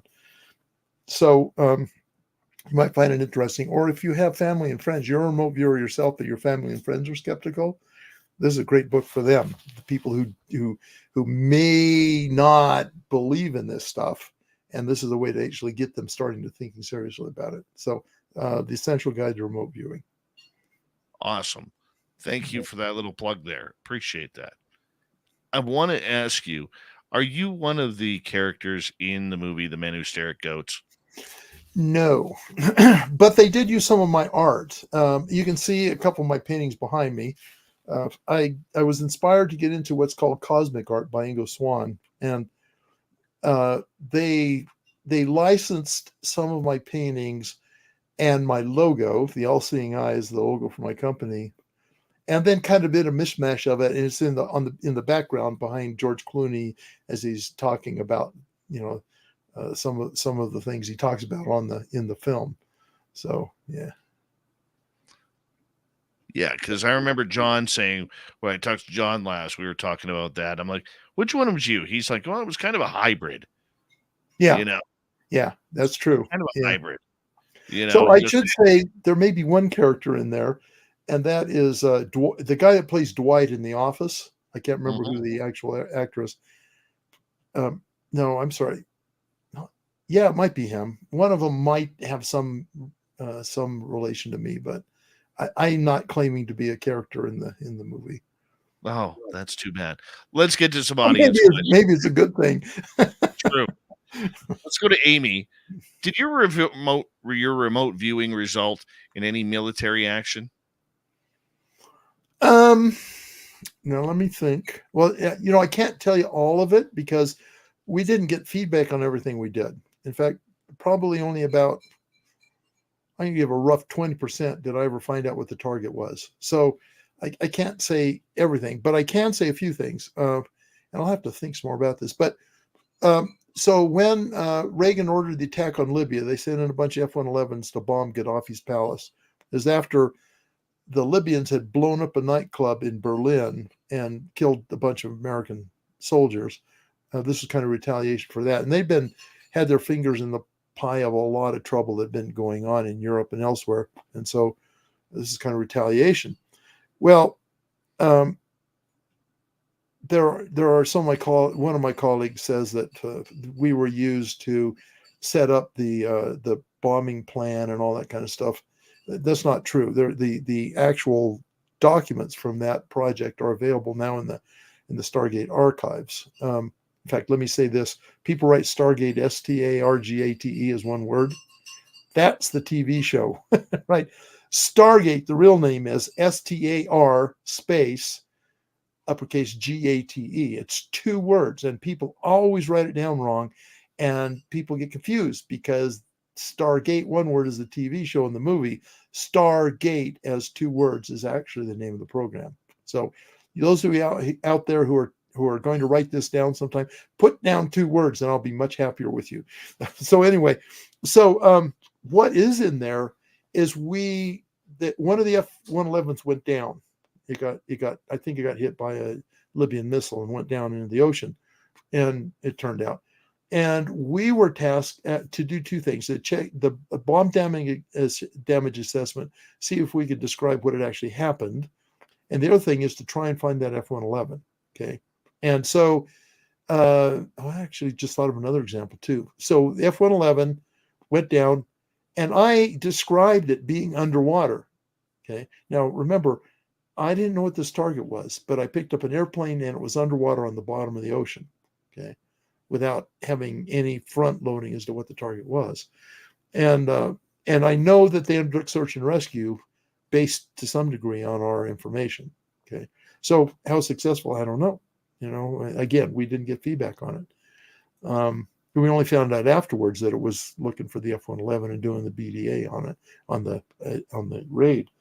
So one really good one that I do have to add on is during 1989 to 1990, we were tasked to, we were actually assigned back to the Army. We're at DIA at the time. We were assigned back to the Army, and in fact, the Joint Commands to help assist with the war on drugs. Interdict shipments in the Caribbean and off the West Coast and other places. And action was taken based on remote viewing data from that. And I think it was also done on other things, other more military type targets earlier, but I was only able to get concrete information on this. And so we worked about 100 targets roughly, but they only had the assets, the Coast Guard cutters, the helicopters, whatever, to address about 30 some odd of the ones of those 100. So those are the ones we got assessments on. And in fact, roughly a third of those were successful, and we got good feedback from the organizations that our information had actually led to successful operation on the ground or on the water. A third of them had mixed results, so we contributed some information, but it wasn't decisive. And a third of them were total misses. So, 30% doesn't sound like a great total. But the fact of the matter is, if you look at all the other intelligence disciplines, the three other ones, imagery intelligence, human intelligence, signals intelligence, the second best one was human intelligence, which, as you'd expect, that's the world of informants and people sneaking around, getting information and all that kind of thing. They had 15% success, and I can't tell you exactly how they gauged it, but they rated the human intelligence 15% success. The imagery, that's like satellite and aerial imagery, was, I don't know, I'm throwing this figure out, but it was like about half that, say roughly 8 or 9%. and signals intelligence, as you expect, that's where you listen in on radios and stuff, was down around, I don't know, 2 or 3% success. We were twice as successful as the second most successful traditional intelligence discipline. So that's actually pretty impressive once you see that picture, right? And in fact, one of my projects I did, and I won't go into detail because I don't know who got hurt, what drug lord got hurt by this, but there was a informant revealed that there was contraband coming in on a container ship in a certain harbor in the United States at a certain time, but he didn't know what the name of the ship was. And so the Coast Guard checked, and there were actually 6 container ships coming into the harbor that time.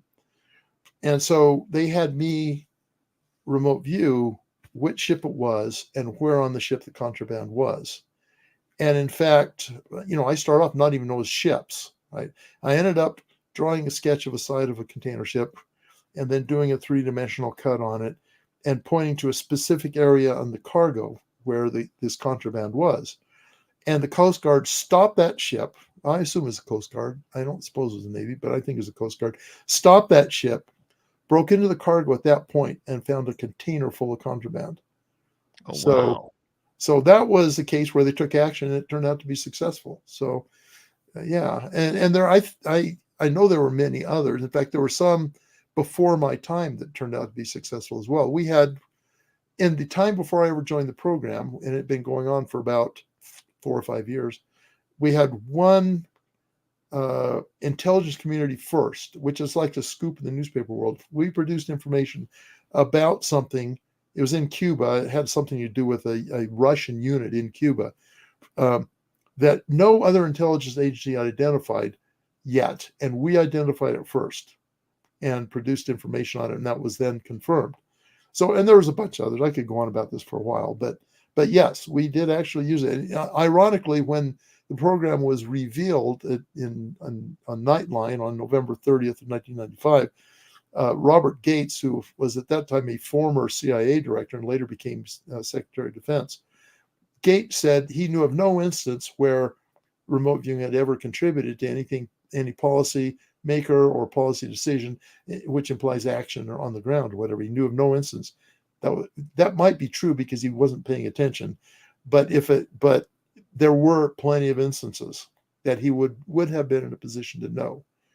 But he was famous for not really caring about remote viewing. He really didn't want to have anything to do with it. So, all right, let's move on to another question here, and let's go to a former Marine, Black Dragon. Have you ever remote viewed the pyramid in Antarctica? No. Nice quick answer there. Perfect. I am not sure there's a pyramid there. I'm a little bit, well, the irony here is being a remote viewer and also getting a bit immersed, but not, as I said, kicking and screaming in the UFO community. I've also come to be more skeptical about claims, right? I know what's in the area of possibility and recognize there are things that may be possible that I'm not aware of, but I also know what's implausible, right?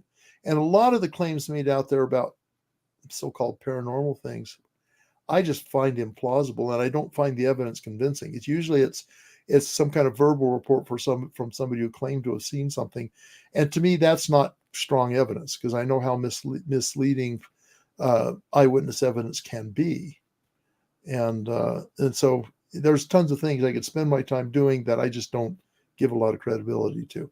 If somebody comes up and gives me a piece of that pyramid or some really compelling photography of it from a high grade photographic source like a high-end satellite or something, then I would take it seriously. I mean, it's like with the UAP thing. I've started to take the the Tic Tac thing.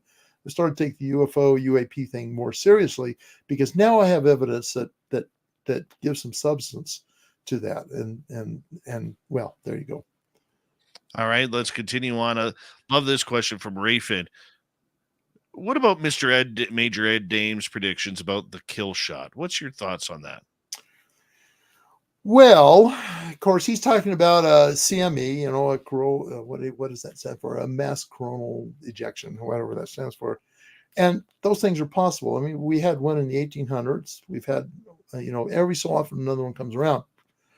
But what I like to say about Ed, and he's been making these correct predictions since the earliest one I know was 1984. When we were working together, he predicted that New York was going to be destroyed by an earthquake in that year. And of course, it's still there, right? But I'd like to say about Ed that a broken clock is right twice a day, And so is there a chance there could be a CME that destroys civilization? Yeah, there is. There's actually, it's even a, astronomically, cosmologically, it's actually a fairly good chance. And you don't need to be a remote viewer to suggest that's going to happen at some point, perhaps in the near future. But in terms of that being an accurate remote viewing prediction, I really have my doubts. Simon is asking, have you ever met the remote viewing police who say, don't view this or that? Because we've always heard these stories that, if you try to remote view in to the Oval Office or Area 51, that there are, like remote viewing teams there trying to shut you down or block you. So let me make sure that's his question. His question, yes, his question. Are you talking about people in the remote viewing out there in the ether that stops you from remote viewing? Well, I guess that's hard for him to answer that. Let's assume that's what it is, because that's kind of what you're talking about, right? No, and I don't think such a thing can exist, actually. You'll hear people tell these stories, remote viewers tell these stories or stuff. But again, it's hard to differentiate fantasy from whatever, and from reality, oftentimes in the remote viewing universe. And frankly, I have remote viewed a lot of allegedly forbidden kinds of targets. Never had anybody interfere. Never had any kind of interference or whatsoever. So I am really dubious about those stories. The thing is, you have to understand, you can't believe everything you hear somebody telling you about remote viewing. That's the sad thing, is that people get excited, their fantasy starts going, or some of them willfully deceive. There are people out there who are purposely deceiving you because they want the attention or they want to make money off of whatever they're doing or whatever. And I'm not talking about government. I'm talking about everyday people who are trying to leverage remote viewing. I have met more people who claim to have been in Project Stargate than there really were people in Project Stargate, right? You may even heard a few of these claims. Oh, I was part of Project Stargate. And I either know personally or have the records of everybody that was ever in Stargate. And frankly, I'd say a dozen or more people at least, I couldn't name them because I don't track them, but have claimed to have been at Stargate, and I know for a fact they were not. If I ever have any doubt, I get a hold of Skip Atwater and Hal Puthoff, both of whom together know everybody is in the program, except for the last part of it. So, yeah. All right, let's go to Kim. What made them, being your friends in Germany, think that you might be a good prospect to be tested as a remote viewer? Well, this is correct. Not Germany. For me, I don't want anybody to get confused. Sorry about that. No, that's fine. I didn't want to embarrass you. I just don't want people confused either.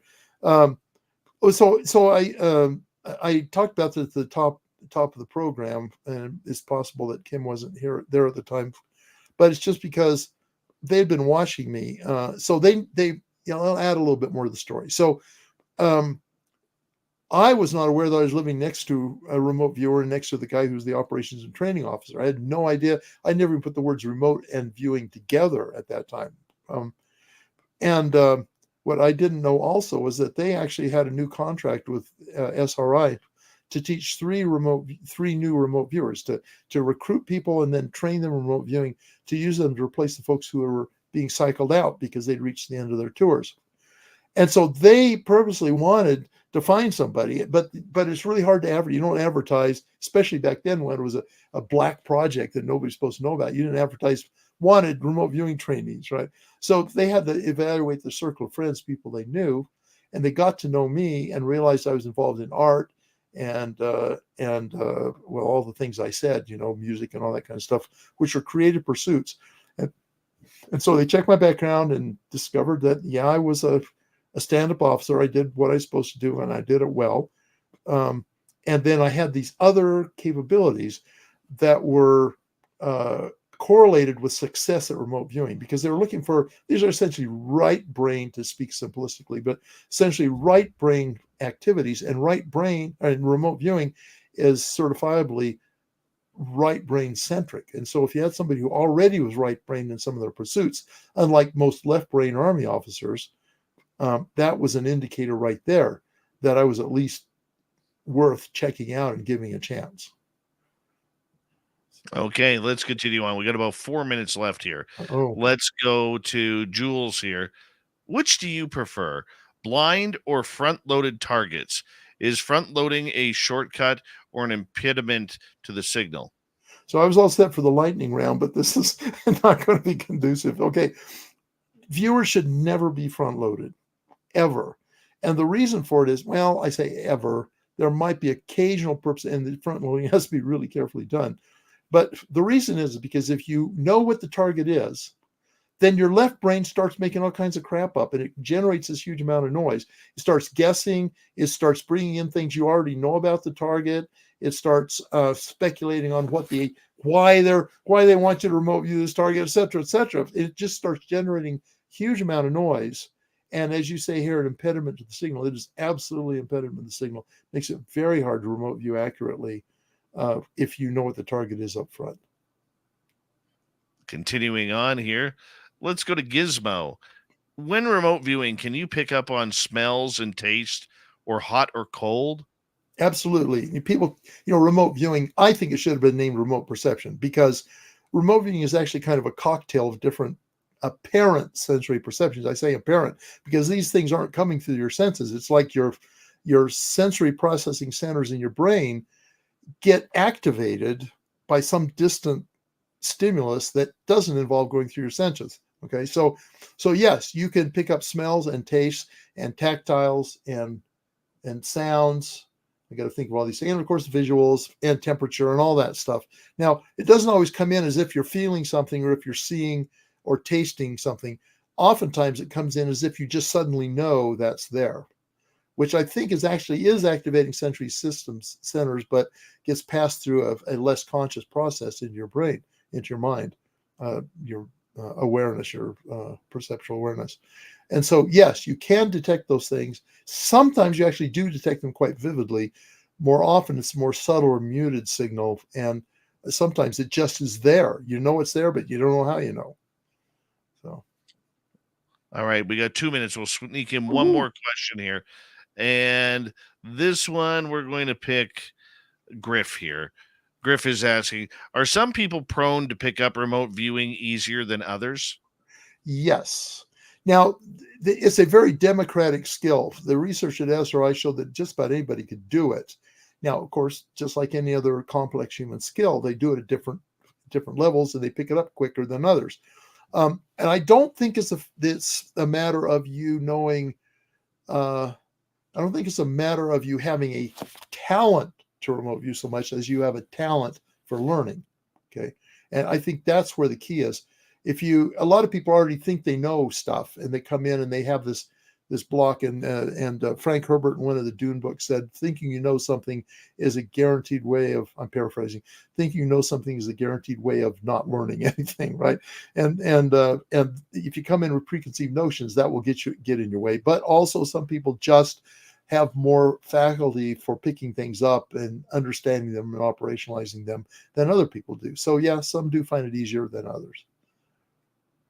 Sir, you got a couple of books out on that can be bought out there. Tell us where our audience can find them. We got 30 seconds. Well, mostly just on Amazon right now.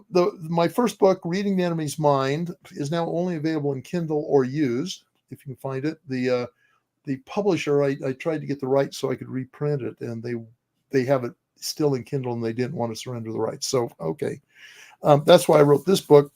One of the reasons I wrote this book. All right, here we go. The Essential Guide to Remote Viewing, which I already did a little advertising blurb on.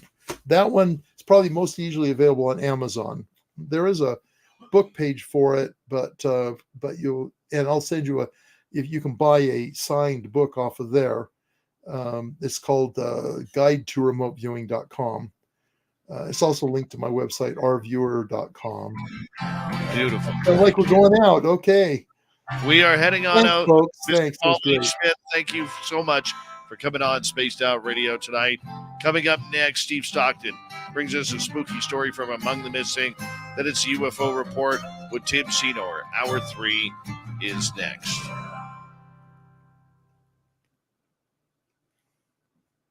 Faster than Coast? I think it was, yeah. Yeah. Well, first off, there weren't as many commercial breaks. Are we still talking to your YouTube audience? Yes, YouTube can Okay. hear us. Okay, good. Well, hi guys. Thanks for sticking on, sticking with us. Oh. Yeah, actually, I think there were fewer breaks and stuff. Coast gets tedious because you're off the air almost as much as you're on, and Yeah.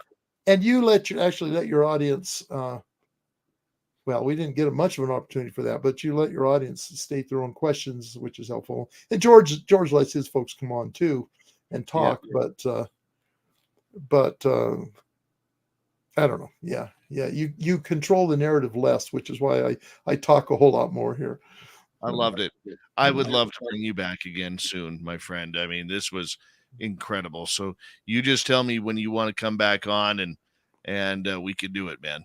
Well, give me a tweak. Let's say 4 or 6 months out, something like that. Yeah. If you need me sooner, I might be able to do that as well. But yeah, me remembering, I turned 71, so I'm not sure what I remember anymore short term. So anyway, no, this was great. I very much enjoyed it. So I hopefully we'll stay in touch. You were amazing, and yes, sir, we will stay in touch. I'll let you get to bed. Okay. Thank you for your time, and we'll talk very soon. Sounds great. Thanks very much. I appreciate it. Take care. Paul H. Smith, everybody. Wow. Absolute wow tonight. Oh, it just gives me goosebumps. Next time we'll get him to talk Stargate. I promise you that. All right. I'm going to step away for a minute here. We'll be right back, guys.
I am still pumped up about that one. I would say that's one of our top 10 interviews that we've ever done. I will say that.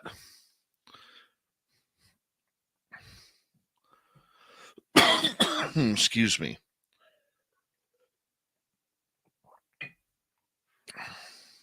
Top 10 interviews that we've ever done. Thank you tonight to Human Carl, Lumi ×2, W Decker ×2, Gizmo, and Debster for the great super chats. Thank you so much for everything that you do every night here on Spaced Out Radio. And join the Space Travelers Club. Now's the time to do it. You can click the link below in the description on YouTube. $5 a month.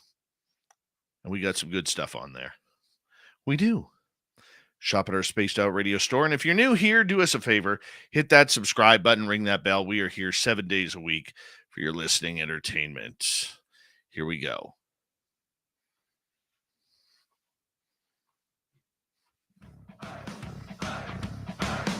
Would you like to connect with us? Head to spacedoutradio.com for all your latest show info. Now, back to Dave Scott and SOR. I don't know how to compare to that interview that we did. That's definitely one of my top 10 that I've ever done with Paul H. Smith.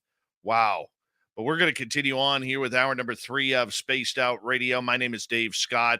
Thank you so much for taking the time to allow us into your night. Thank you to our terrestrial affiliates around North America, digitally on Odyssey Radio, TalkStream Live, and KPNL. All of our archives are free. Join us at youtube.com/Spaced Out Radio. Do me the favor, hit that subscribe button. The Desert Clam has set the password for tonight in the SOR Space Travelers Club. Radio Johnny-O-Meter. Radio Johnny-O-Meter is your password. Use it wisely, Space Travelers, as the Clam sets the password each and every night right here on Spaced Out Radio. Our website, spacedoutradio.com. We have a plethora of features for you. Rock out to Bumblefoot, read the news wire, check out our swag as well. Follow us on Twitter at Spaced Out Radio, Instagram at Spaced Out Radio Show, and you can join the Space Travelers Club on Patreon. It is that time of the night where we kick off hour number 3 with a spooky story from Steve Stockton from Among the Missing. Hello, friends. Welcome to Among the Missing YouTube channel on Spaced Out Radio. I'm Steve Stockton, and I'm about to take you on an unbelievable journey of people just like you. Their stories and encounters will haunt us on Among the Missing.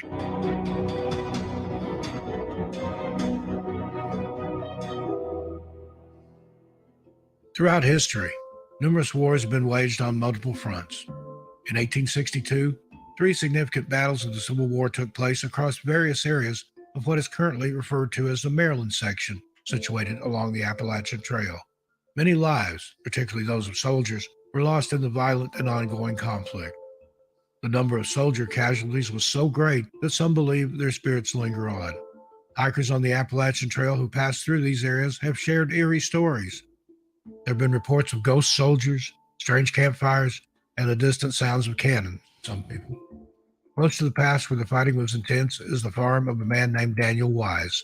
It is believed that the remains of 58 soldiers were thrown into an old well on his property, which has led to sightings of ghostly figures wandering around Wise land. Next, we have the Pierce Pond Ghost. Some individuals enjoy hiking the Appalachian Trail solo, but this has led to negative experiences for some, according to stories.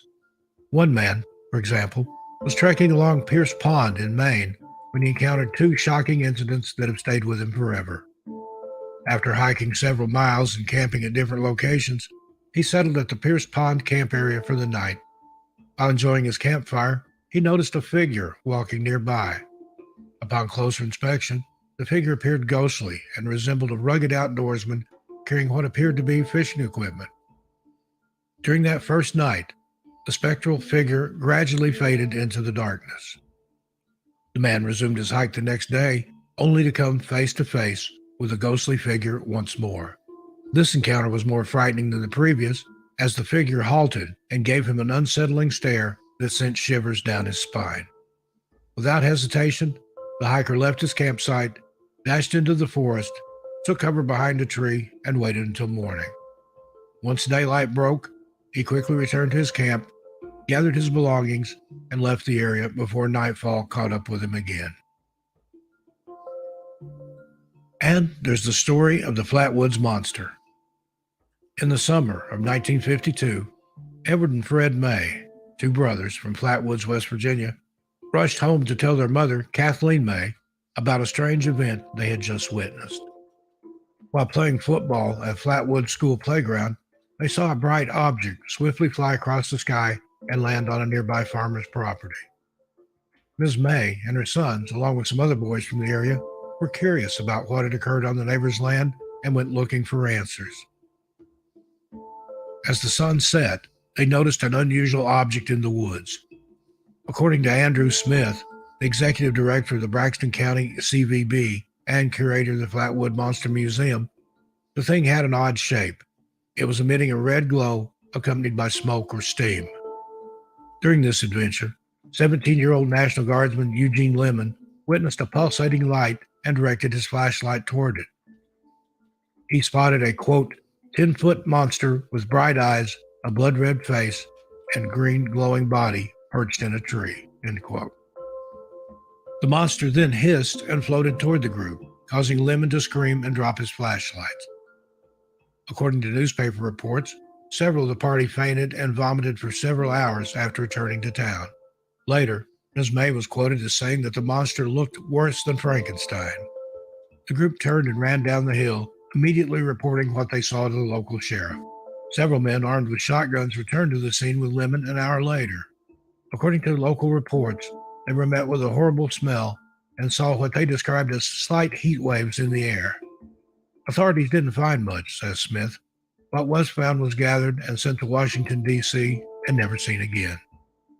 Smith says one of the reasons the Flatwoods monster encounter is so intriguing is that it was only the second or third of its kind and likely one of the first with so many witnesses. It made national headlines, says Smith. Today, on the main road into town, a sign reads, "Welcome to Flatwoods, home of the Green Monster." The UFO sighting, or whatever it was, is in the past but not forgotten. There's not a consensus on what happened in Flatwoods that evening, says Smith. You have your UFO true believers and skeptics who think it was a misidentified barn owl, Smith explains. If I had to pick one, he says, I'd say the most commonly held thought is that the monster is a fun and interesting bit of folklore. Having to decide whether it's real or fake takes all the fun out of it. And thank you to Steve Stockton for another great story on Among the Missing right here on Spaced Out Radio. We do it to kick off hour number 3 each and every night on this show. If you want more, head on over to youtube.com/Among the Missing. Do not forget to hit that subscribe button. From the missing to the mysterious, it is that time of the night where we bring in our resident Timbit, Little Timmy Senor, and the UFO Report. Nobody's going to know. They're gonna know.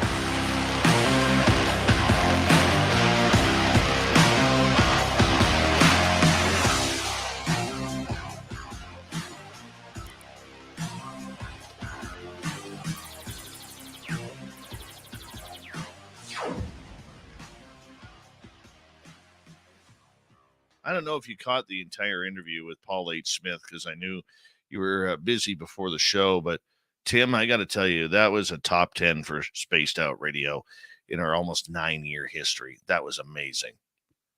Yeah, I don't have hair, but if I did, it would be blown back. That was a great interview. I caught the tail end of it, and yeah, big stuff. That's a great interview. We definitely have to get him back. Oh, but did you hear the tip that he left about the apparently repair base for UFOs somewhere in the mountains of Alaska?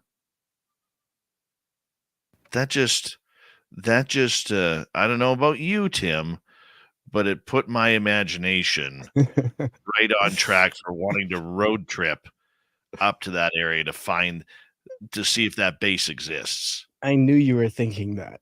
Oh, yeah, man. Oh, yeah. Episode 8, maybe. We'll squeeze it in. Yeah, episode 8, episode 10, episode 12. So Somewhere up much more there. to do. So Somewhere much up more to do.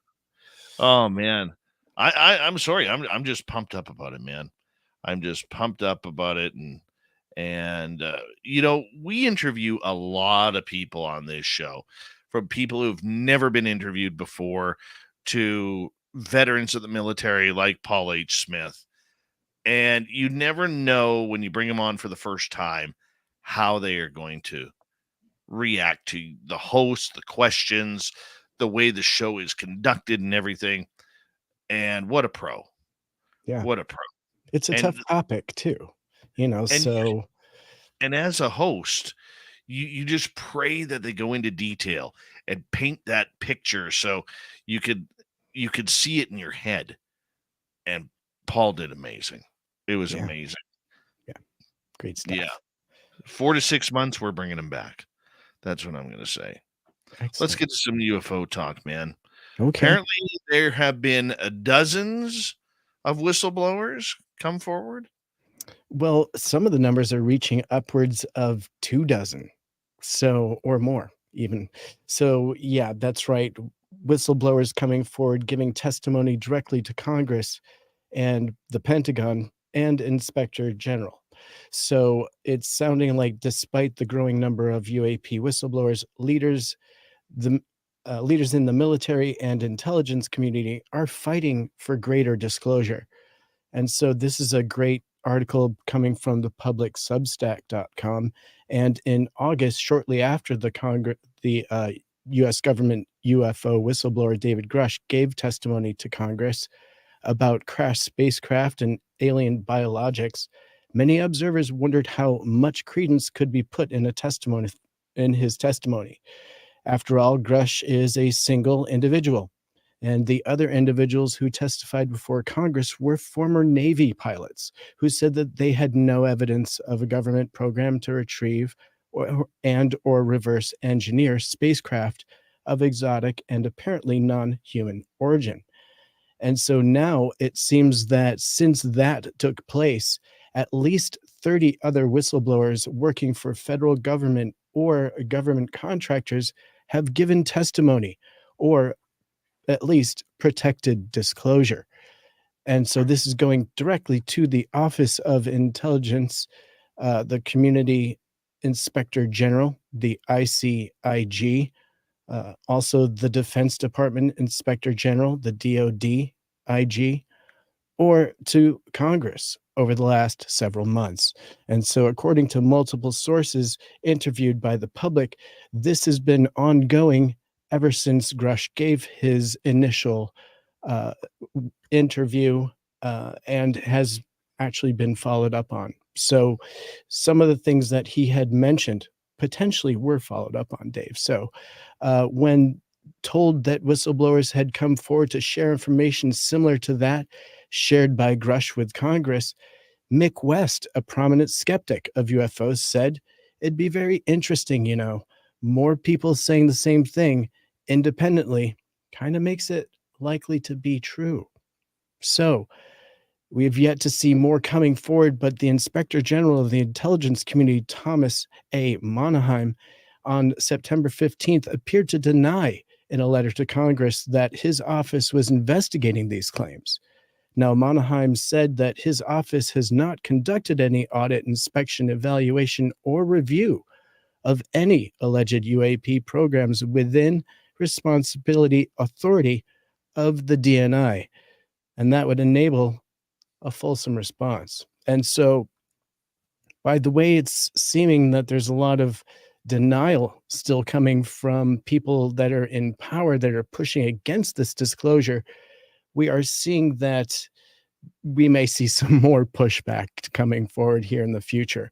But just by the way Monaheim worded his response suggests he gave himself a little wiggle room. And Matthew Pines, a civilian intelligence analyst, noted last week that the official taxonomy for the ICIG activity includes audits, investigations, inspections, and reviews. And it's curious that an investigation is not denied. And so, Dave, it's getting heated. A lot of information coming forward, but a lot of whistleblowers coming forward too. So they may not want to admit it, but there's a lot on the plate right now. Well, I think it's great. I think that more people who testify is wonderful. Okay, it brings legitimacy to people who may not be very well known or well versed on the subject of UFOs and UAP. All right, I am very much in favor of this. However, this is where I get a little bit concerned. Who are they? If they are protected under the Whistleblowers Act and are talking about this stuff, why are we not allowed to see them in public? Now, I do understand, playing devil's advocate here, I do understand that these certain people may be still involved in the U.S. intelligence, the military, or the government, where they cannot, due to other operations, speak on behalf of this topic publicly. Their identities may all of a sudden be putting others at risk, shall we say. Okay, because there is a world of espionage going on out there. But you know what? You can leave those people out. I'm pretty sure that not all 24 of them are those type of people. That's Okay, right. we've heard stories about Kevin Day and Robert Salas testifying in front of Congress. Why can't they be public? They've been public the entire time. Okay, we need to know what is the true list of these people. Name names if it doesn't harm national security or any current missions that the government is on. I think that's fair. It's fair to the American public. It's fair to the world public. And if there is that much dogged information that we need to get out there, don't brag to me about how many whistleblowers you have. Show us what they brought to the table. Show us what their meaning to this conversation is. All right. I mean, who are they? We're hearing names. Okay. The rumor mill has names, whether it's Mike Herrera or like I said, Kevin Day or Robert Salas and others. But that shouldn't be a discretion of this Whistleblowers Act. Remember, Tim, one thing that people like Tim Burchett and Marco Rubio and all of these people have said over the last couple of years, what's the word they throw around like candy? Transparency. I don't see a lot of transparency going on in these hearings. And, as interesting as they are and as much as they're needed, what's the public getting out of it? What are we getting out of it? What are you getting out of it? What about, a 35-year-old lady who can't work because she's getting abducted each and a couple times a week, and it's affected her psyche, her sleep pattern, her ability to concentrate because of the PTSD that comes along with it? What about the man who, has to get up for work at 2:00 in the morning to go haul logs out of the mountains and sees weird lights all the time? Which, by the way, that is a true story from a number of logging truckers I've talked to in my area. What about all these instances? Why can't we just talk about it? Why the secrecy? And I'm sorry, that bugs me. It really does. I mean, maybe I'm a little passionate about it, but I'm not impressed with it. Great, you're a whistleblower. And here's the other thing. Like Paul H. Smith just said about Project Stargate, all of these remote viewers have come out and stated they were part of Project Stargate. And he said he's uncovered numerous people who had nothing to do with the project. They just wanted to have the 15 minutes of fame saying that they were a part of Project Stargate for remote viewing. Well, how many people are going to come out and say, I'm a whistleblower, but we don't have a list. We can't cross their name off a list. How do we know they're telling the truth or just another disinformation pattern regarding this subject? Your thoughts, Tim? No, you're making some great points. And the fact is, our newly coined term ufology, has kind of, or I'm sorry, ufolitics, ufology plus politics is ufolitics. I think that really kicks in here because we're seeing a lot of that come into play here. And no, you're absolutely right. The fact is we have seen actual witnesses in the public kind of been brushed to the side when it comes to this topic. However, we are seeing this topic being taken to a whole nother level now by the government. And all that being said, the fact is that dozens of these whistleblowers have come forward to further in this Substack article, have come forward is not evidence of extraterrestrial life, nor a government conspiracy to cover up a retrieval or reverse engineering programs. And not all the whistleblowers may be reporting evidence of UAP. Some may be simply reporting illegal or unethical behavior reported to or through UAP programs.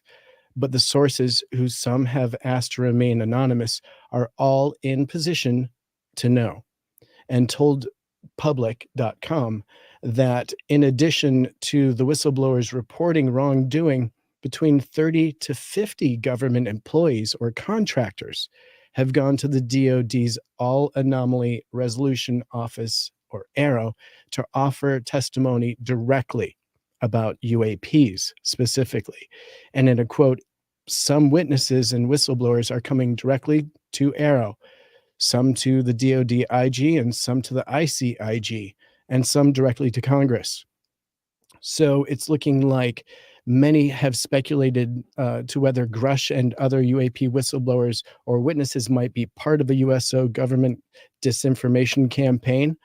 And so that is absolutely part of the conversation, but experts are being interviewed by public.com, and they say it is unlikely that the people waging a disinformation campaign would do it through the office of the Inspector General, since doing so puts individuals at risk.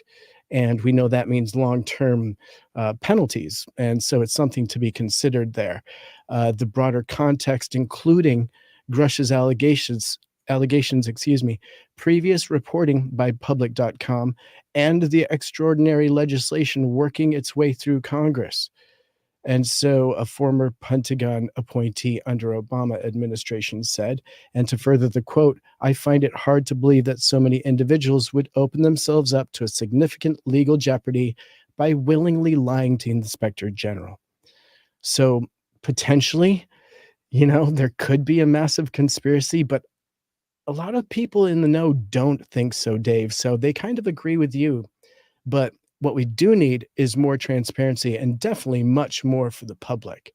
You're absolutely right. And so hopefully not all of these 30 to 50 whistleblowers that we're hearing, some from outside of the government and in independent contractors' roles, have come forward. And so maybe we will hear some of this in some of these public hearings we're supposed to be getting. Well, let's hope so. Like I said, I don't mean to sound like I'm the negative Nancy on these hearings. I think they're great. I like hearing about them. I want to know more names. I want to hear their stories, because the more we can publicize these whistleblower stories, the more this story gets out. That's a good thing. That's a very good thing, and we need more. We need more people to come out and put their trust that they have humanity and this story getting into the public as their best intention. When we return on the UFO report with our good friend Little Timmy Senor, we're going to get into encounters in Argentina. Senate has a plan for disclosure. What's this all about? We will be right back right after this.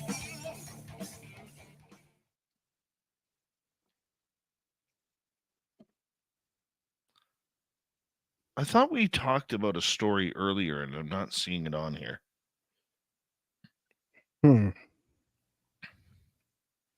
I could have totally just, I've been cleaning my garage.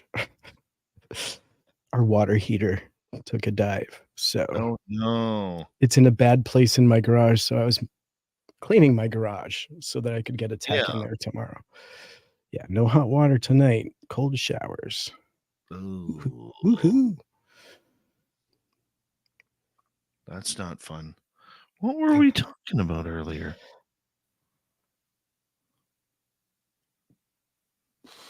Hockey? That wasn't hockey. No, I forget. Oh well. Maybe Yeah, it'll come. I'm sure it will. Maybe it'll show up somewhere watching me. You know how it goes.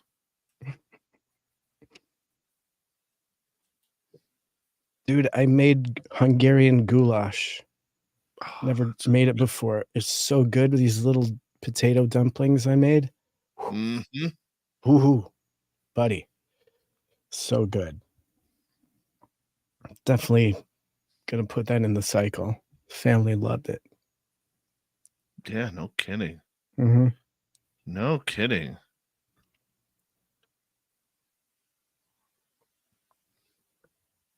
Someone was like, "What are you bringing to the table?" And I'm like, "Hungarian goulash." I still have this chest cold though, man. I haven't kicked it yet. You need to put some spice in your life. What Need do to you put recommend?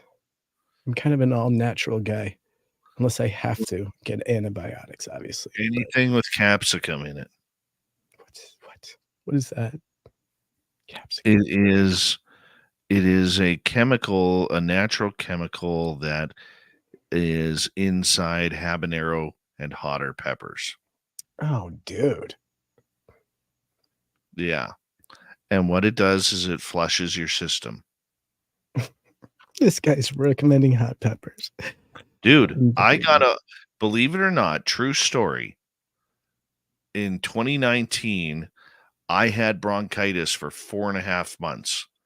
I was on 2 different puffers and 3 different pills, and nothing was shaking it. I went online and I tried one of those naturopath, what works, what doesn't. I saw some bogus ones on there, like hot lemon and honey and crap that doesn't work for me. And number five on that list was capsicum. And what capsicum does is it, because of the heat that it creates from the pepper, when it goes into your system, it burns and it melts out your mucus lining. That and makes sure, that's why you get a runny nose and you're coughing up phlegm and everything like that. And so, the one thing that when I read up on it about it was that it when it burns the mucus lining, between the mucus lining and the lungs is where bronchitis, pneumonia, and COVID starts. So I started taking a shot in the morning and a shot at night, just a teaspoon of my hot sauce. And it burned, man. It hurt. I'm not going to lie. It hurt. Okay. 4 days, my bronchitis was gone. And when I told my doctor what I did to get rid of it, he actually, no, it was after that. When COVID hit, he because he's a client of mine as well. He came up and he's like, "So, how are you protecting yourself?" And this is before the mask mandate and the face diapers. Okay, and I said, I regularly wash my hands. Number one, I said. Number two, I'm taking a lot of vitamin C and D, and I said I also take capsicum from hot sauce.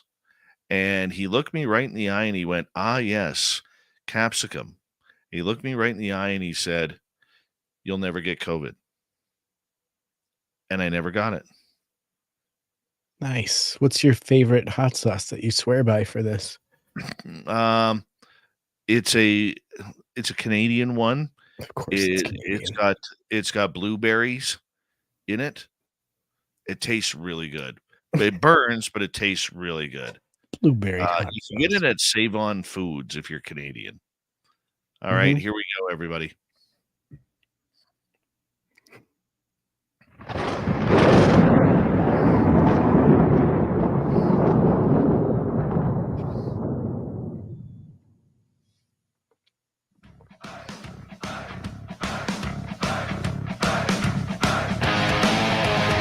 Final half hour of Spaced Out Radio is now underway. Thank you for joining us. My name is Dave Scott. Always appreciate earning your listening ears. Reminder to all of you that if you missed portions of this show or others, check out our free archives by going to youtube.com/Spaced Out Radio. Do me the favor, hit that subscribe button. We're on every major podcast network: Spotify, iTunes, iHeartRadio, Google Play, and every podcast network in between. Our website, spacedoutradio.com. We have a plethora of features for you. Rock out to Bumblefoot, read the news wire, check out our swag as well. Follow us on Twitter at Spaced Out Radio, Instagram at Spaced Out Radio Show, and you can join the Space Travelers Club on Patreon. Here we go. Tim Senor is back with the UFO report, and apparently some of the senators out there have a way to deal with UFOs. Tim, what's going on here? That's right. And News Nation has an article, and here's what's in it. It's offering the president giving 90 days to form an independent review board. Secondly, government agencies are going to have 300 days to turn over any UAP records. Thirdly, the board has 180 days to review records and 14 days to then release their findings. And so the Senate has passed an amendment that would force government agencies to hand over any records of UFOs within 300 days, and it would mandate the disclosure of those records to the public unless there's a compelling reason to keep them classified. And so, Dave, I'm going to kick this right back over to you because I am having an issue with my reader here. But you can see that they're making a very aggressive attempt here to winkle out, if you will, any UFO information that is pertinent at this time. And so it's an aggressive move by the Senate. And what is your response if this is to happen? What's that going to look like? And have you heard potentially of anything that would be repercussion if they fall outside any of these mandates?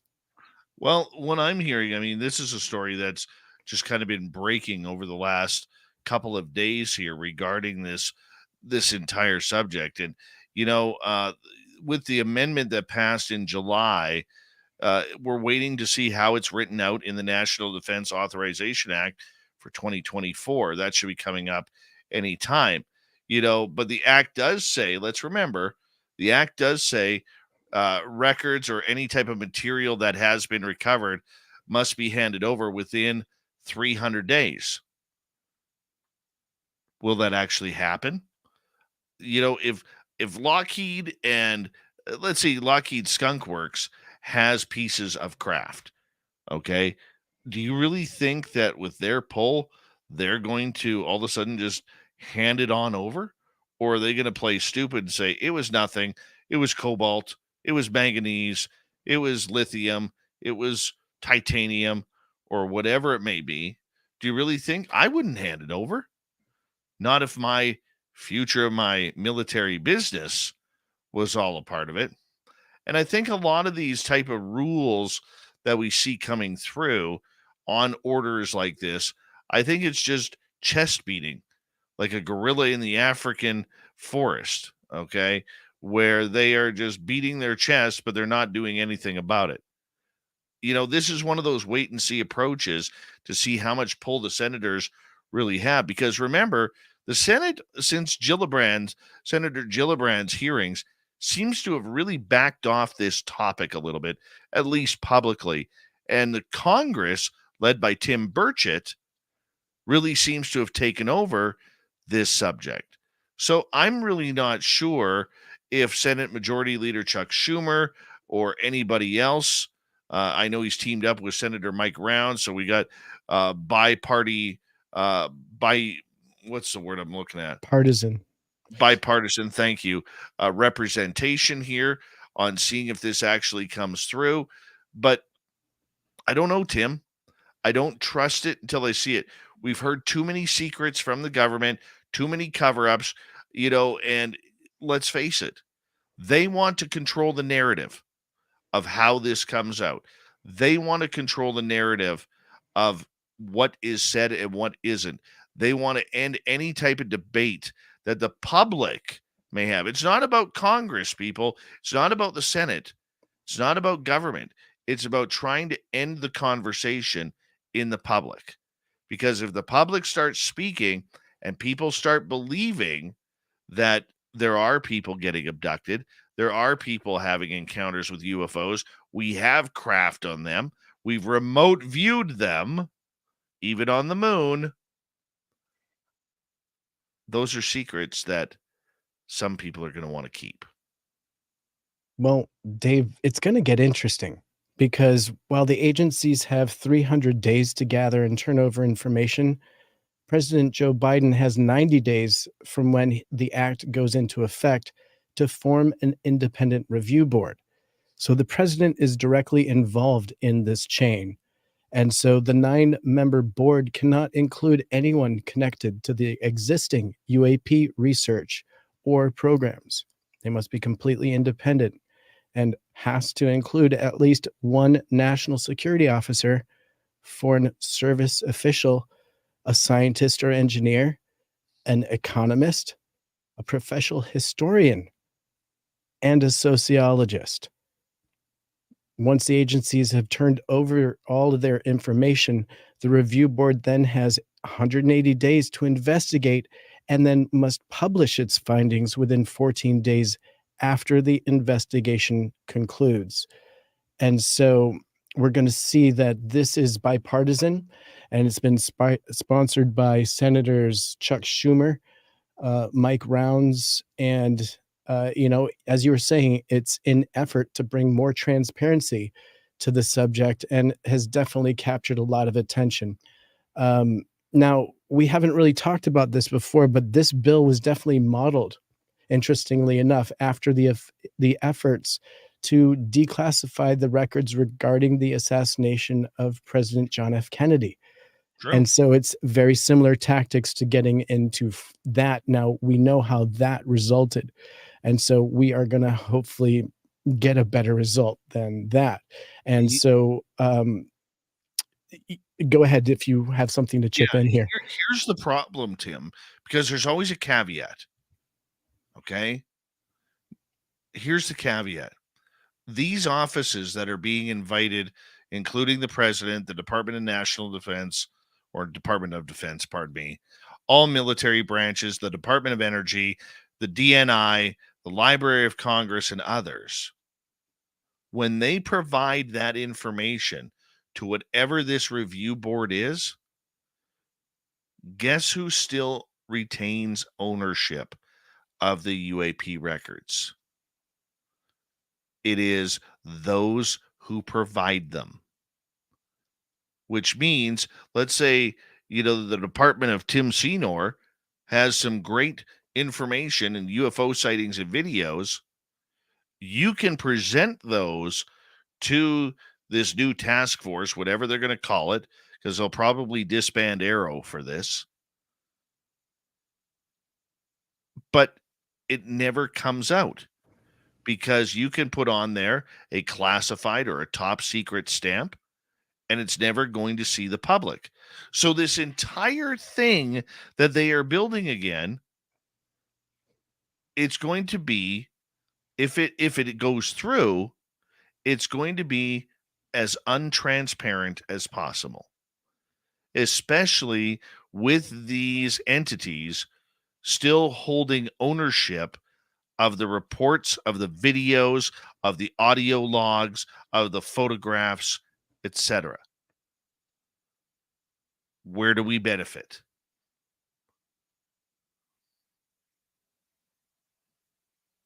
That's a tough question right there. And just a reminder, Tim, that on radio, nodding doesn't work. Well, no, I thought that was more rhetorical, because you're absolutely right. We do need what they are striving for, what they say they are working towards, which is transparency. And we've had lots of promises of that. Now, let's see if they can deliver. I'm right behind you with your skepticism.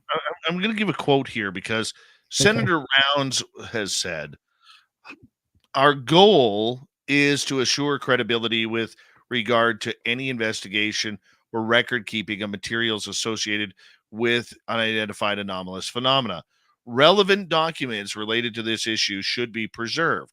Providing a central collection, location, and reputable review board to maintain the records adds to the credibility of future investigations. Great. That's what should be done. But what access does the public have, or the media have? Well, what about a researcher? Let's pick Richard Dolan or Grant Cameron. Would they have access to that? Would you or me, as part of Spaced Out Radio, have access to that? Who gets access to that information?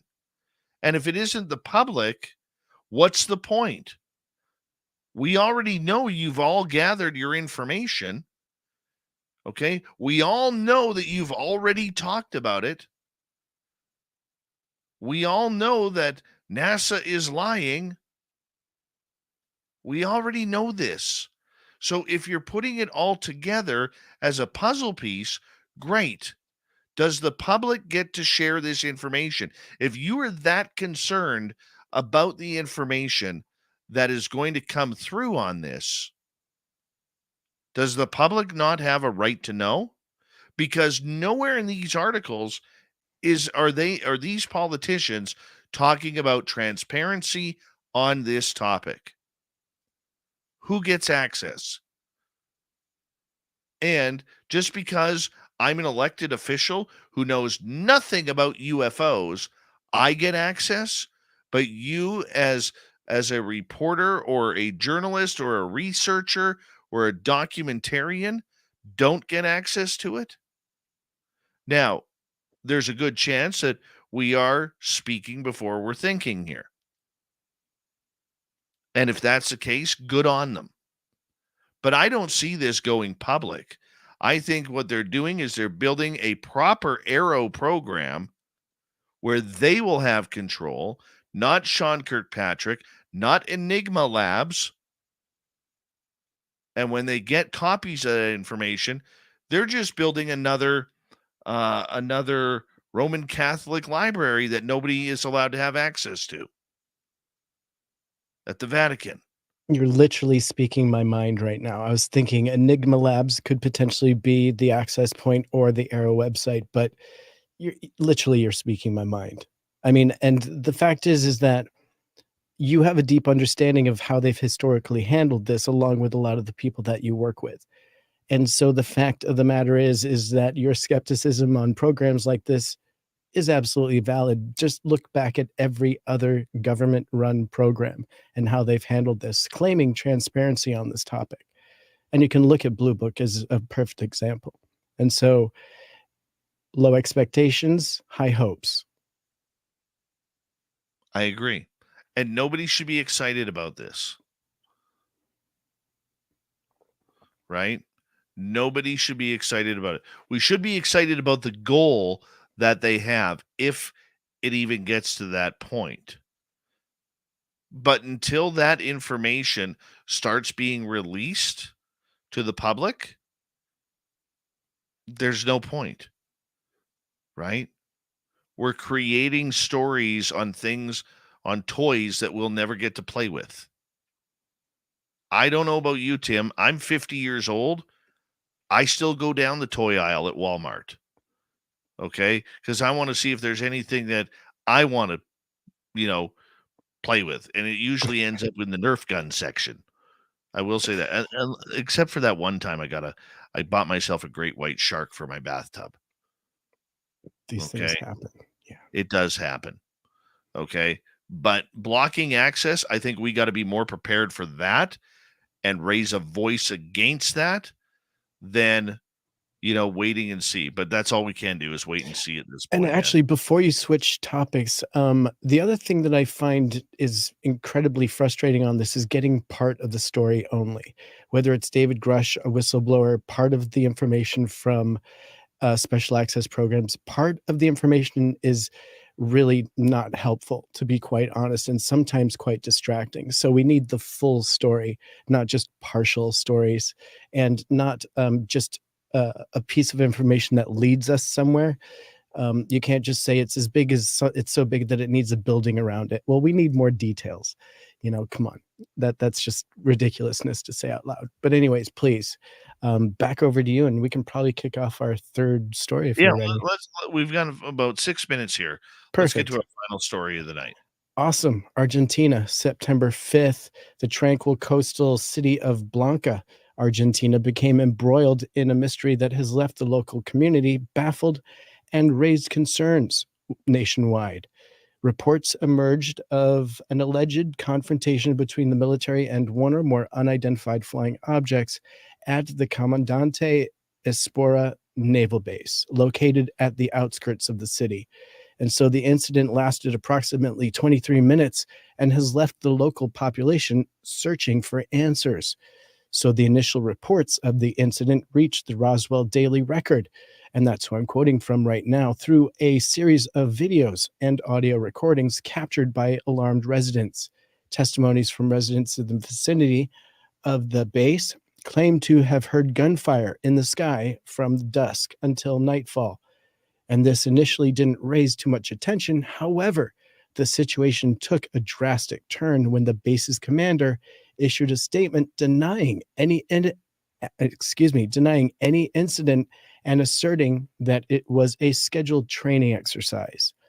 And so, looking further into this, they commissioned a study, and they looked a little bit deeper into some of the details that transpired, and it further fueled some more testimonies that came forward and more videos that were shared by residents.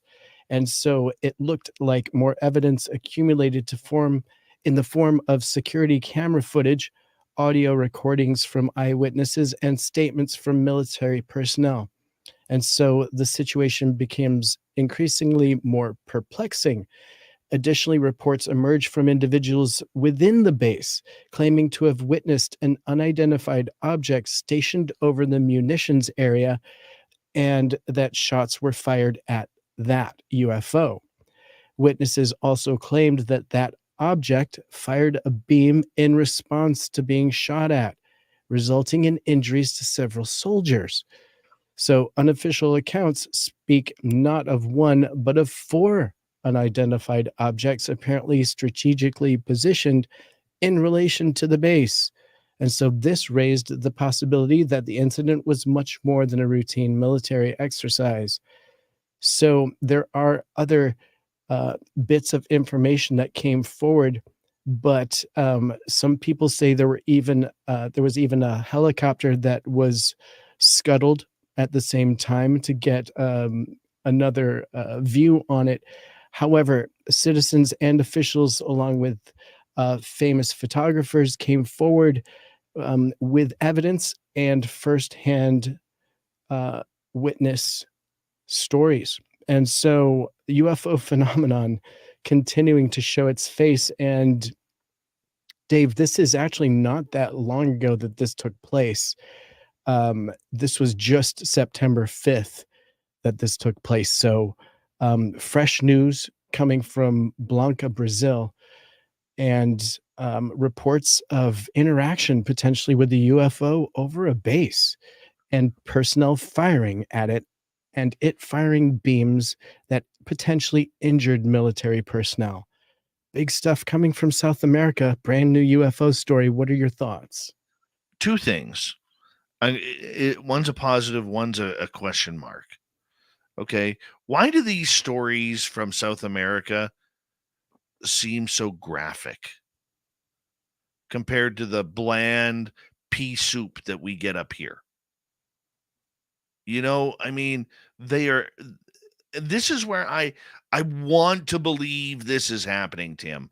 I really do want to believe, because South America seems to get all the bad aliens that want to fight humans. It's all we ever hear. Brazil, Argentina, Peru, with the mantids recently.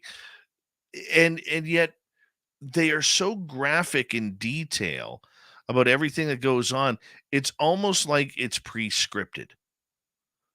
And trust me, I want to believe this is going on. And if it is going on, Tim, we need to book a plane and go down there and check it on out. All right? Even if we got to sit in the coach, okay?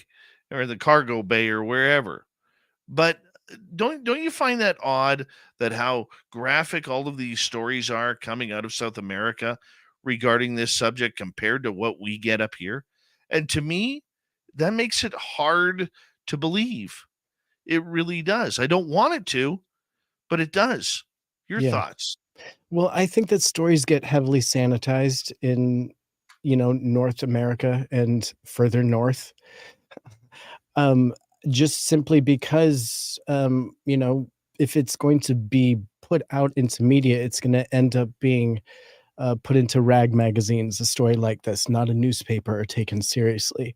And so this story coming from RDR News is a reputable reporting agency. And so for a story like this to come forward, there must be some substance to it. Now, this is also something that also happened back in 1995. They had a very similar situation at the same base. And the then President Bill Clinton decided to try to declassify the secret files from the CIA. And interestingly, was not able to. Tim Senor, another great UFO report. Thank you for hanging on out with us tonight. As we got Mr. Ron Bumblefoot Thal rocking in the background with Little Brother is Watching. Bumblefoot is the official music of Spaced Out Radio, rocking us in and out of every single show. Get your horns up for the guitar god himself. Special thanks to everybody listening in at work, at home, in your cars, wherever you may be. Thank you to everyone in our chat rooms tonight. YouTube, Twitch, LGAB, Facebook, Spreaker, LinkedIn, the Space Travelers Club, and on Twitter or X at Spaced Out Radio. I know you're out there somewhere. Remember, this show is copyright by Spaced Out Radio and SOR Media Ventures Limited. Thank you so much for choosing to share your evening with us, because together, my friends, we're watching. We own the night. Mr. Bumblefoot, we need a favor. We need you to take us home.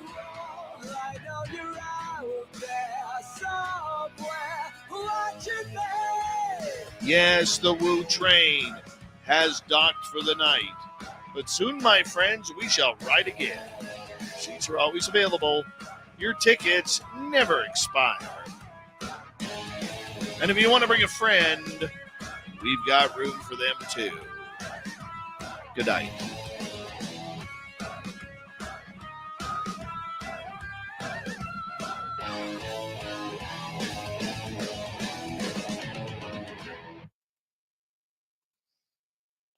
I don't care what anybody says. We still have the best theme song in the business.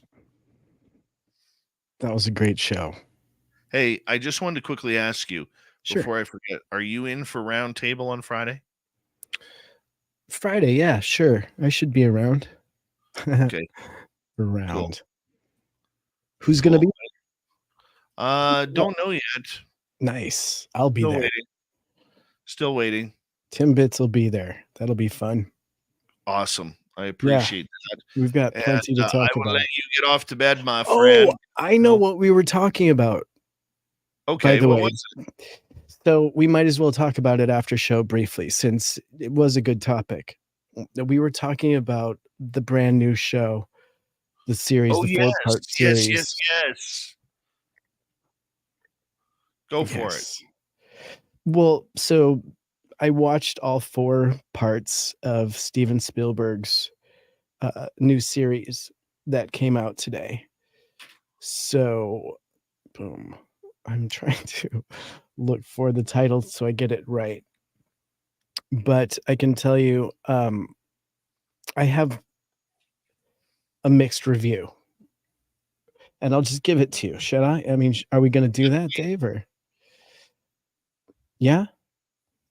Yeah. I won't give anything away. I won't give anything away. It was visually awesome, obviously, but it was a partnership with Steven Spielberg and Vice. And yeah, the Fukushima episode was rocking, says Susan Alloway. And you and I specifically talked about the Fukushima episode. And it's a great episode where they draw the conclusion, and show video of the UAP that were up in the sky during that horrible time with the Fukushima meltdown after the tsunami. And they discuss how there's quite a bit of conjecture and whatnot, but they hypothesize that the UAP actually helped in a way that made it not as bad as it could have been. And they go into a lot of other things surrounding that, which is cool because they ask a lot of questions and, why are they there and things like that. But then they totally go off track, right? And go to a Japanese individual that is channeling aliens. And I was like, well, this is in the same episode as the Fukushima, and then title it the Fukushima, meltdown. And then they go into somebody that's channeling aliens. And so it's just someone that potentially is new to the topic. And they're like, Steven Spielberg's doing a series. And then you have that. It's kind of like bringing the secret space program into someone that is just new to the topic and like looking at lights in the sky, and you're like, secret space program here and back. They're going to be like, nonsense. Now there might be truth to that. Who knows? But you can't deliver it like in the same sentence as like the potential of those UAPs that were in Fukushima, right? That's a very real situation there. And I think even people in our field like consider that potentially real, that was taking place. And then in the same sentence, you have someone that's channeling an alien being, and you have to see the episode because it looks like nonsense, even if it is real. It just looks ridiculous how she is, and I hate to say that because she could be totally real, but it's just the way it's portrayed in the same sentence as the Fukushima UAP. I found that a bummer, distracting, Dave, right? And that was what you and I had brought up, that it was distracting. Well, I haven't seen it yet. I'm going to try and see it this weekend. But listening to a lot of what you have said, where, it's the same stories from the same people, just different titles. And whether it's the Zimbabwe aerial school incident, or whether it's Betty and Barney Hill, or whether it's what was the other one you said that was quite the repeat? We don't need, to any movie director, documentarian out there, okay? Trust me when I say this. We don't need any more Roswell. We don't need any more Rendlesham Forest. We don't need any more Betty and Barney Hill. God bless them. We don't need any more Travis Walton. Okay? We don't need any more Ariel school incident. Bring us some new frickin' cases. Yeah. And so it's called Encounters. It's a 4-parter. And the very first part is the military videos. And so we don't need the Nimitz. We don't need 2004. We don't need the Phoenix Lights. It's like that's covered too. Oh, and then the other one was oh, sorry, go ahead. You were saying, I'll look it up. Please. um, the Stevensville lights. They go over that, which is the oldest story ever with no video. There was never any video of the Stevensville lights. It's just all stories and witnesses, which is great. You know, there were tons of witnesses, but yeah, they were talking about the skies over Central Texas in 2008, the Stevensville lights, and then they go to Zimbabwe in episode 2. And in 3, they go to the Welsh community and talk about little people and traditions and how Which has those. nothing to do with UFOs. Well, they're saying, you remember how there was those some of those there was a Welsh UFO photograph where it was like a man in a spacesuit behind a little girl. Do you remember that? He's kind of poking up behind. So there were multiple sightings of that dude, but then there was also this guy walking through town. And so they kind of debunk in this. It's a very odd episode.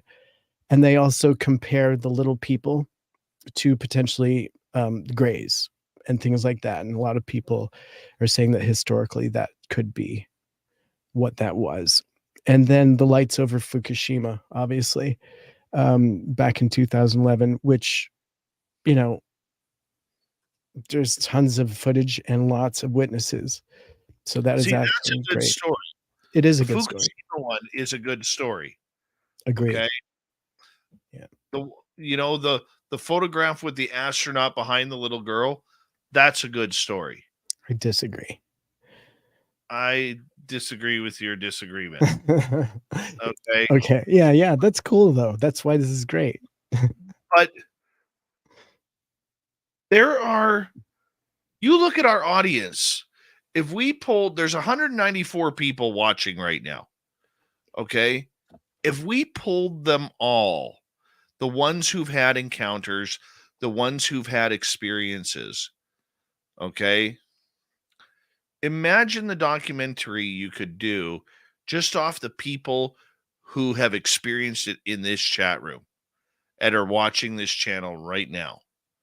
Imagine that. Okay. I mean, Tim, you're one of us now, right? Sorry, but you're one of us now. I've got evidence too. Yeah. I'm sure a lot of your audience has evidence sitting on their phone or somewhere. I mean, we are the people that should be representing. I mean, honestly, you're absolutely right. Well, but we aren't asked. We aren't asked though. If a director out there, like I said, Tim, you're a producer to director. You and I talk. This is where I think you're going to eventually do very well because you're forward thinking. Okay. You're forward thinking. You're seeing all the mistakes that even Steven Spielberg is making. I am not saying that. That thing is gorgeous, by the way. I will say that. Yeah. Okay. But what I'm saying is, Tim, I'm not saying at no point did I say you're better than Steven Spielberg. You're just saying there are things that we pointed out that I would do differently.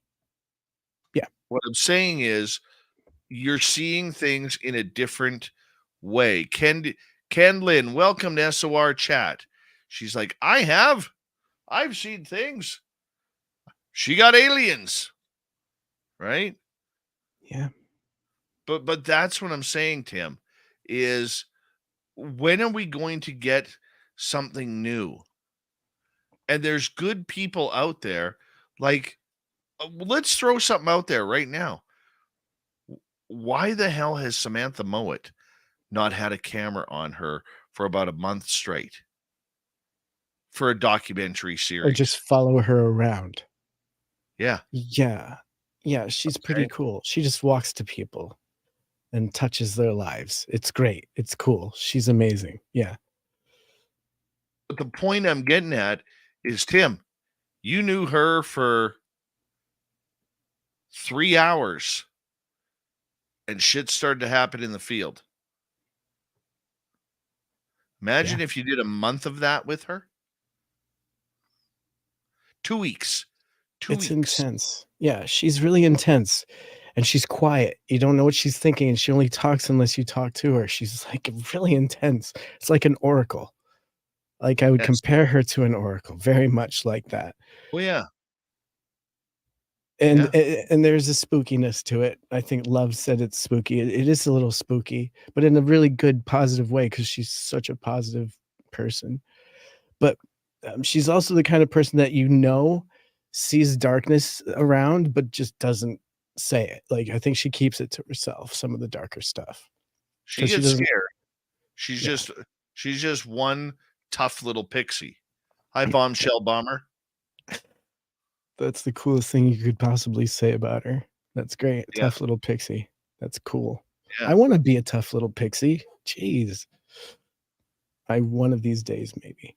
This has been fun. But no, yeah, you're absolutely right.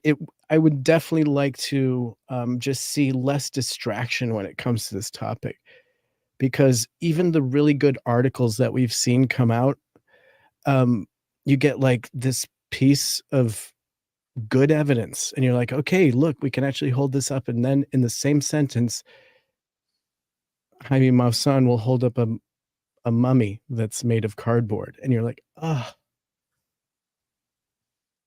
slips out of your hands. And that's why it's so frustrating with the 3 steps forward, 2 steps back of disclosure that we're getting. Eking. Yeah. Weird, man. Weird, wild stuff. Weird. Right on, D-Man. It's been fun staying up a little later. I will see you Friday at the round table. Thanks for the invite. Yeah, you will. We want to give a shout out to Monica and Becky Lynn and Greg Maloney for being our 3 latest members of the Space Travelers Club. Thank you so much. Mm-hmm. And I'm going to get going here too. I'm pretty wasted on the day. It's been a tiring day, a long day. Thank you, Simon, Lord William, Forrest Louis ×4, Jen B in the UK, Free Your Mind, Human Carl, W Decker ×2, Gizmo, and the Debster for the wonderful super chats.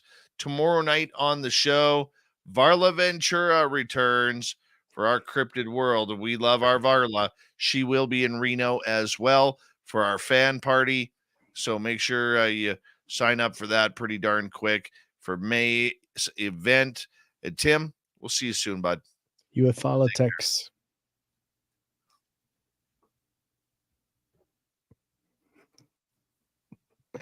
UFO.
Stay healthy, my friend. You too. If you need bail money, give me a call. Always, Dad. Take care.